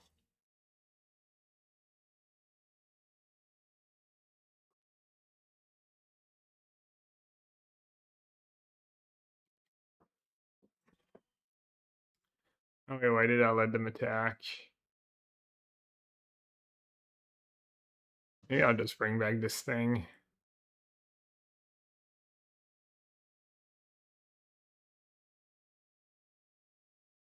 How does Skulk work? Coming on with greater power.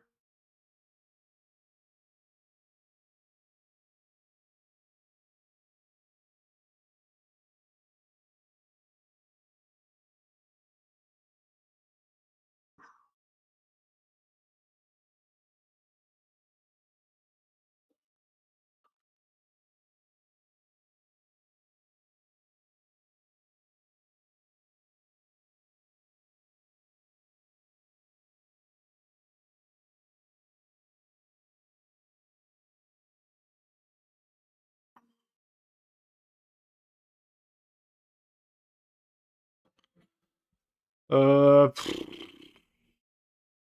just guess spawning, I guess.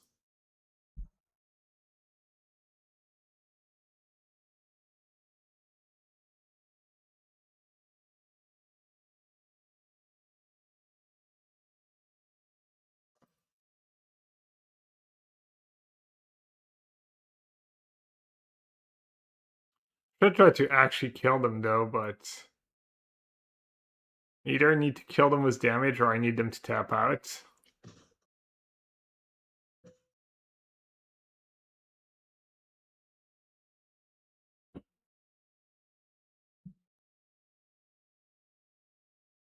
Do kill one spider for 5 mana every turn by attacking.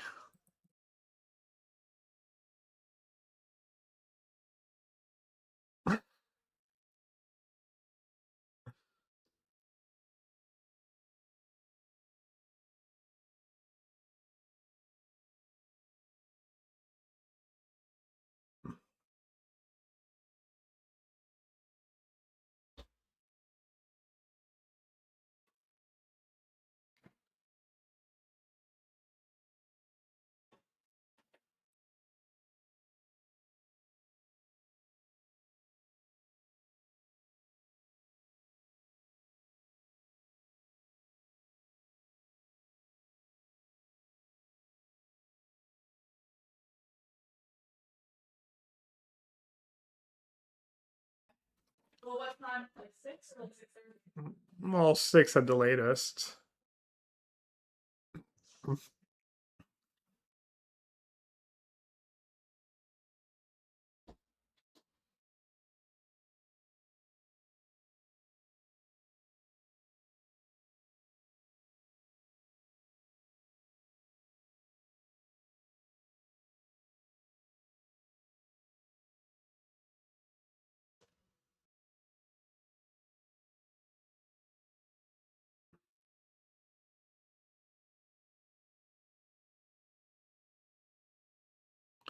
Can do one of each type, right? Oh, my Maniac is in my graveyard? I didn't realize that. I guess I should start casting the Maniac. Would have been really nice to have Oracle. My deck would have actually been good with Oracle in it, I think.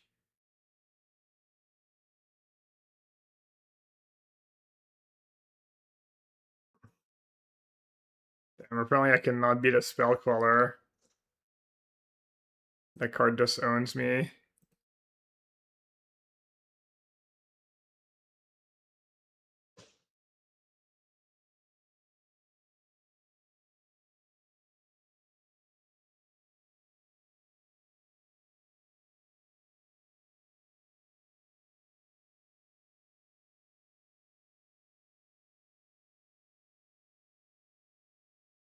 I should have just waited for them to tap out.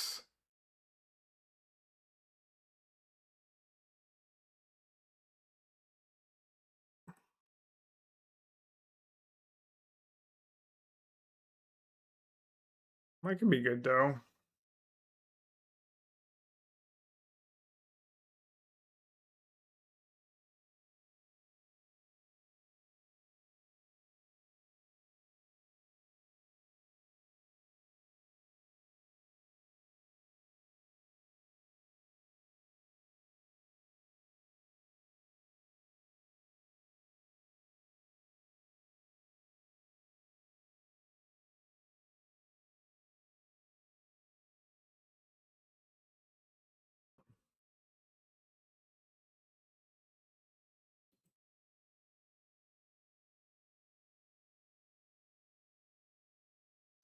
Oh, I forgot that mailed.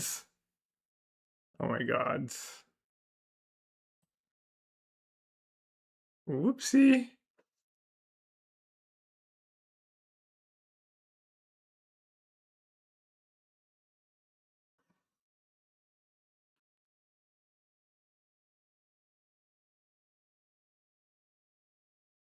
Wait, how did they get bigger? Oh, that's loose on the cards.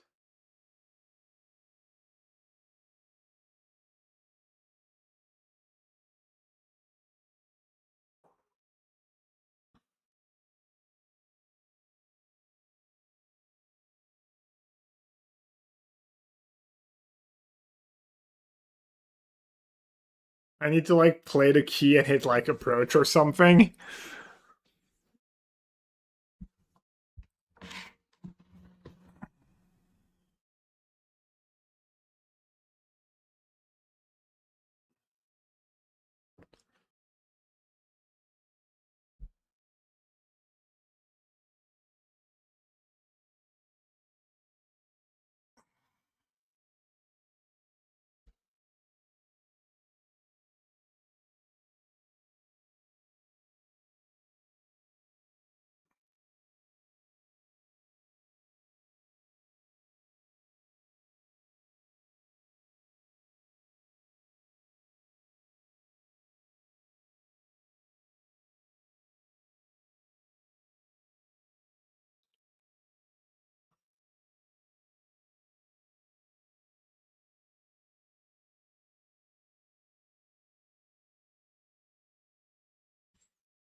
The whole damn judgment could be good. Putrefy.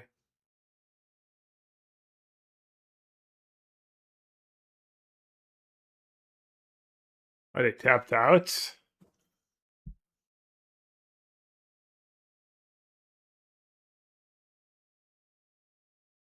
Hit me dealer.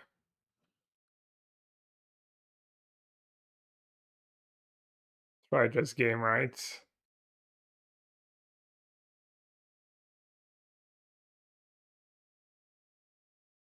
Alright, I have to discard a card.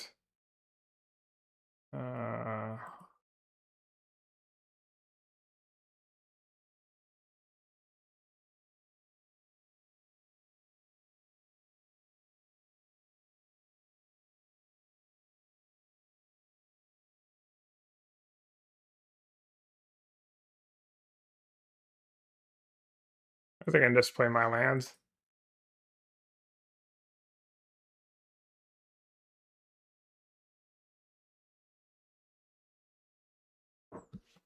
Oh, I almost discarded my Purify. Yeah. I might have been able to go wide. But probably not.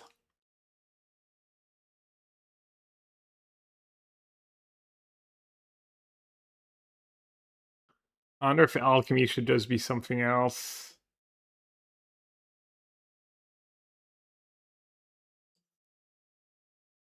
Just random creature.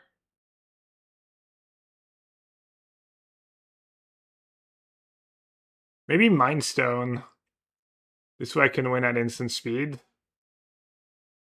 I'm just gonna cut the alchemy. They take over Oracle. I mean, I wasn't like considering that at the time. We just moved into the archetype and then it just didn't table.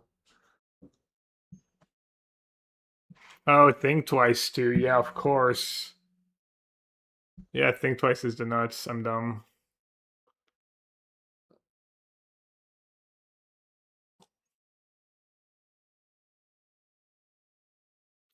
Tome. I don't know if it's good in my deck. I think it's a good card, but just not sure it's good in my deck. Easy. Entomb.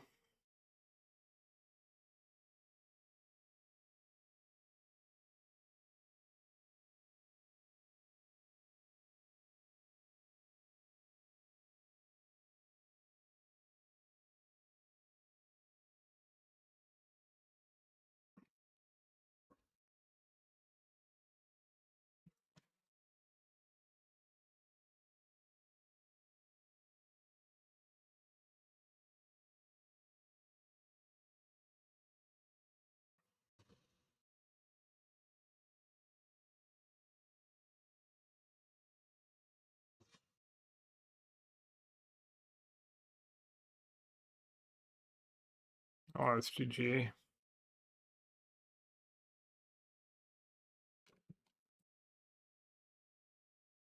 Like no removal in my deck. Can never raise that.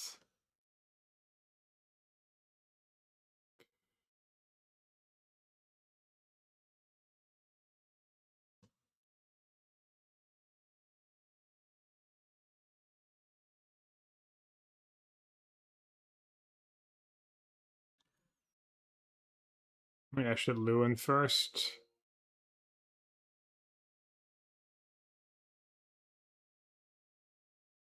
Oh, I should do this first.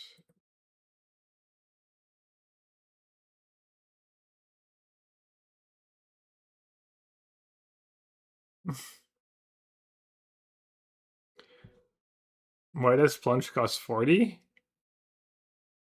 Not even the Cosmoglyph card, right? And the deck would drive up prices.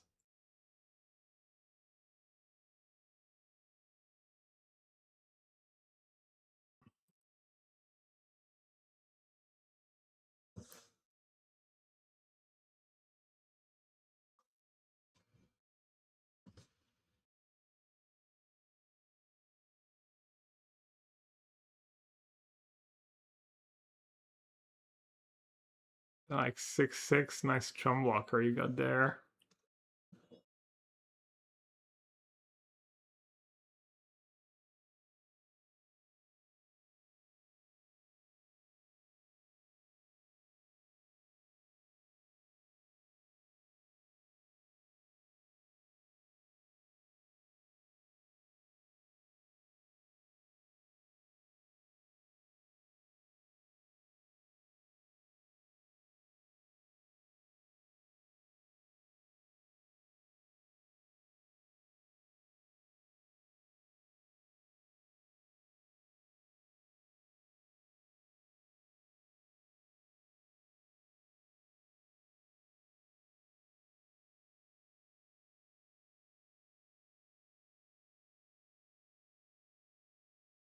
Wait, it gives haste to? Jeez.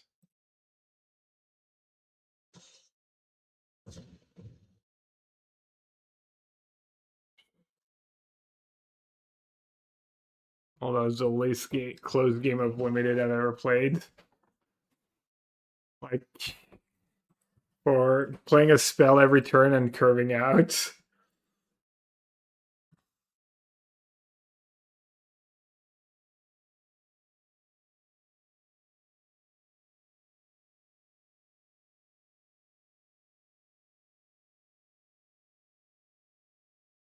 That Masterpiece card has been kind of heinous every time. The fact that it comes back into play tapped, maybe that thing is okay.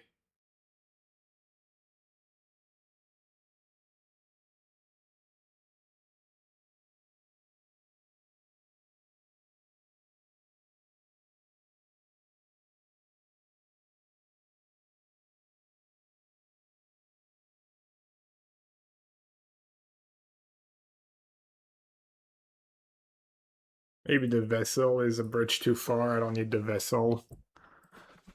It's one of the weaker ones. Fading Hope. I can't really recast it, and it doesn't pump my spawns and stuff. So no, I don't think so. I mean, it wouldn't even have saved me that last game. They would just replay their creatures and still kill me. As if I had it in my opening hand and I had it right away.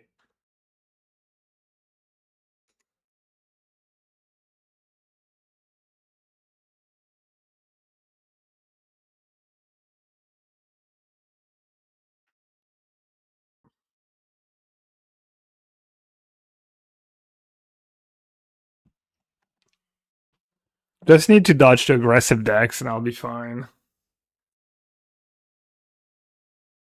Just need to dodge aggressive decks, people who put removal in their decks, good control decks.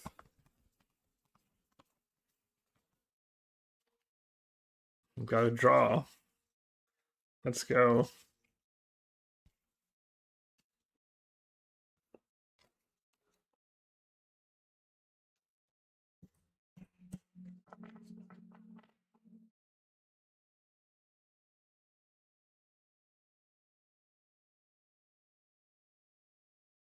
How many wins do I need to get my money back? 4 wins? Yikes. Damn, why did I draft self-mail? Bad version of it. As there's a bit of a learning curve in that cube. How did I even get baited? What was the cards?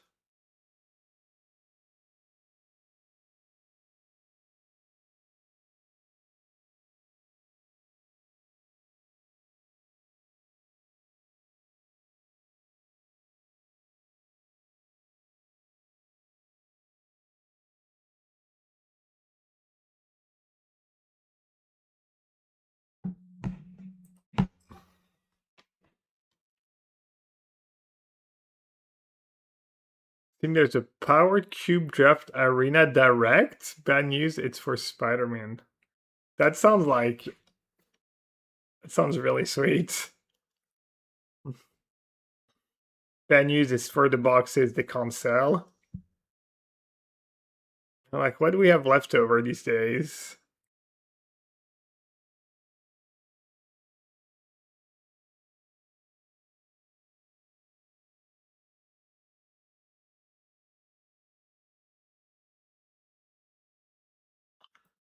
Damn. No curve.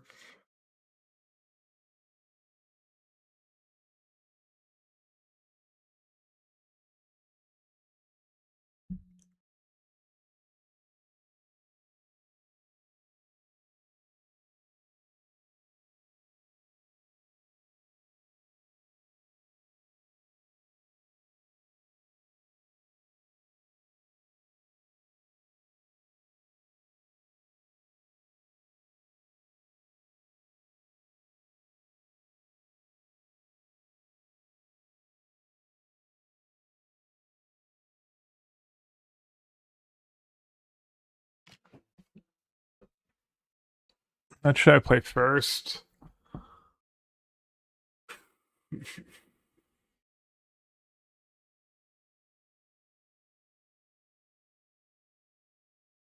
Just make them have a removal for my powerful Tival. Tival was never in standard, was it? Oh, it's like a standard legal card.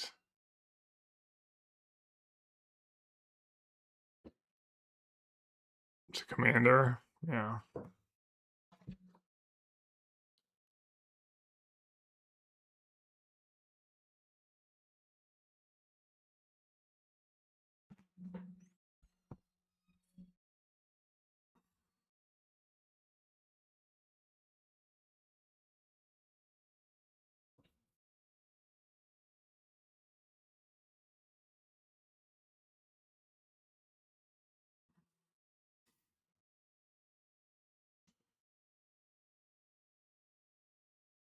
Ah, lame.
Mm,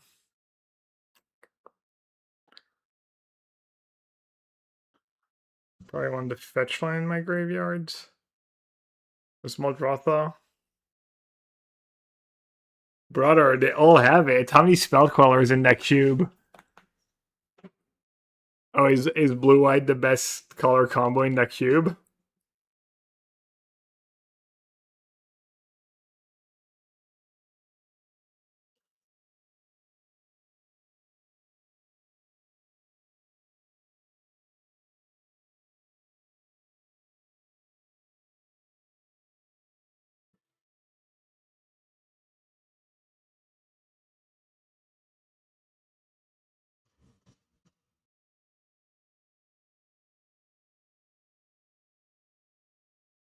So you're saying I'm just gonna get time walked into oblivion here.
That's kind of nice that my sewers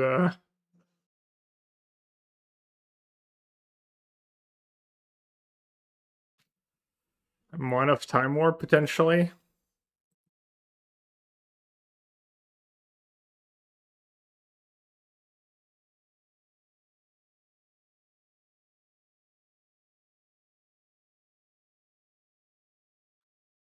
Seven mana crab that's just good deck building.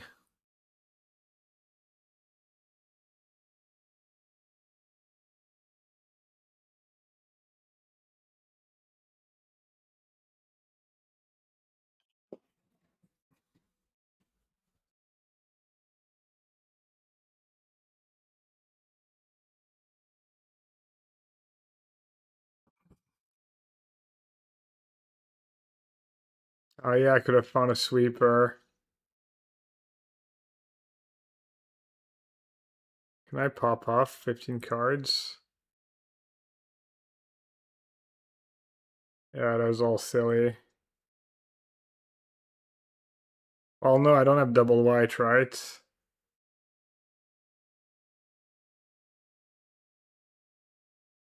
Tap, tap. There's no way.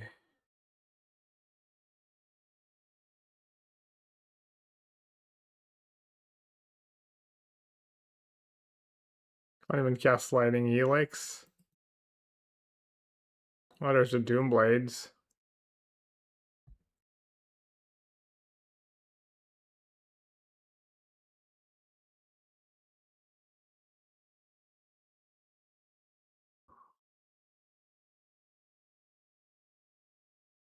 Four mana, Doom Blades.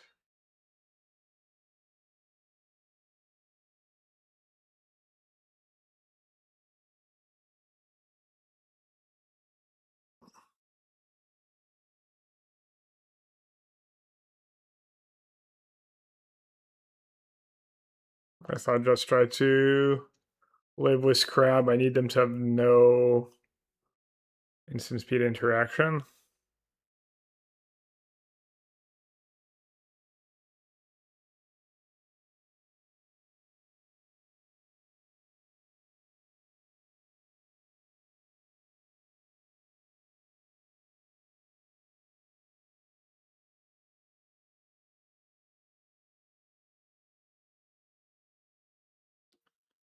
Yeah, it's just game.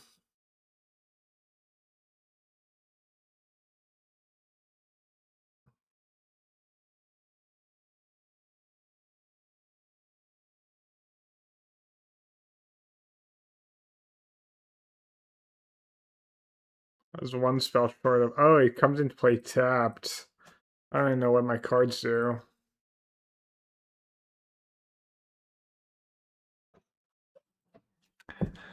Crab's not a card you play a lot in Constructed. It's fine. Why would I know?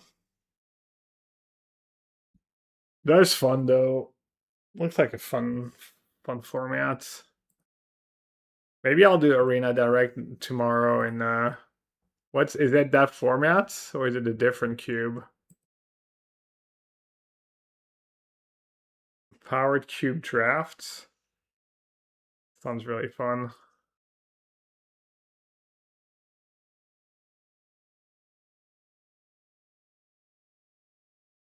They might get my money.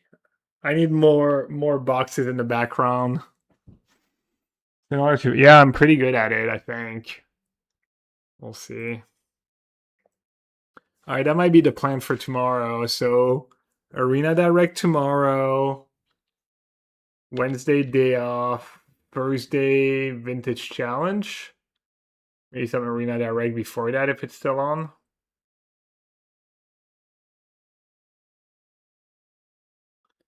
All right, Canister, wish him And congrats on his Mox win.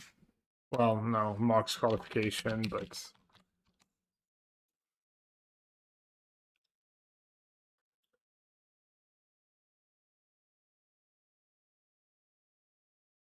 hard part of Power Cube Draft is dodging the algo. Molly would say that about any format. I feel.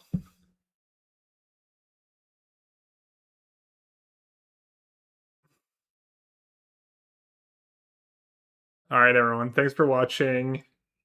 Set reviews and the VODs for those who missed it. You can check my VODs on Twitch, YouTube. They're not behind a paywall or anything, but yes, that looks good. We didn't do a list. Maybe tomorrow we'll also do a top 10 list or something at some point, or maybe I'll save that for the podcast. Hot takes on the podcast this week, hopefully. Need to message Edgar, see when he wants to record. Bye. Scatter.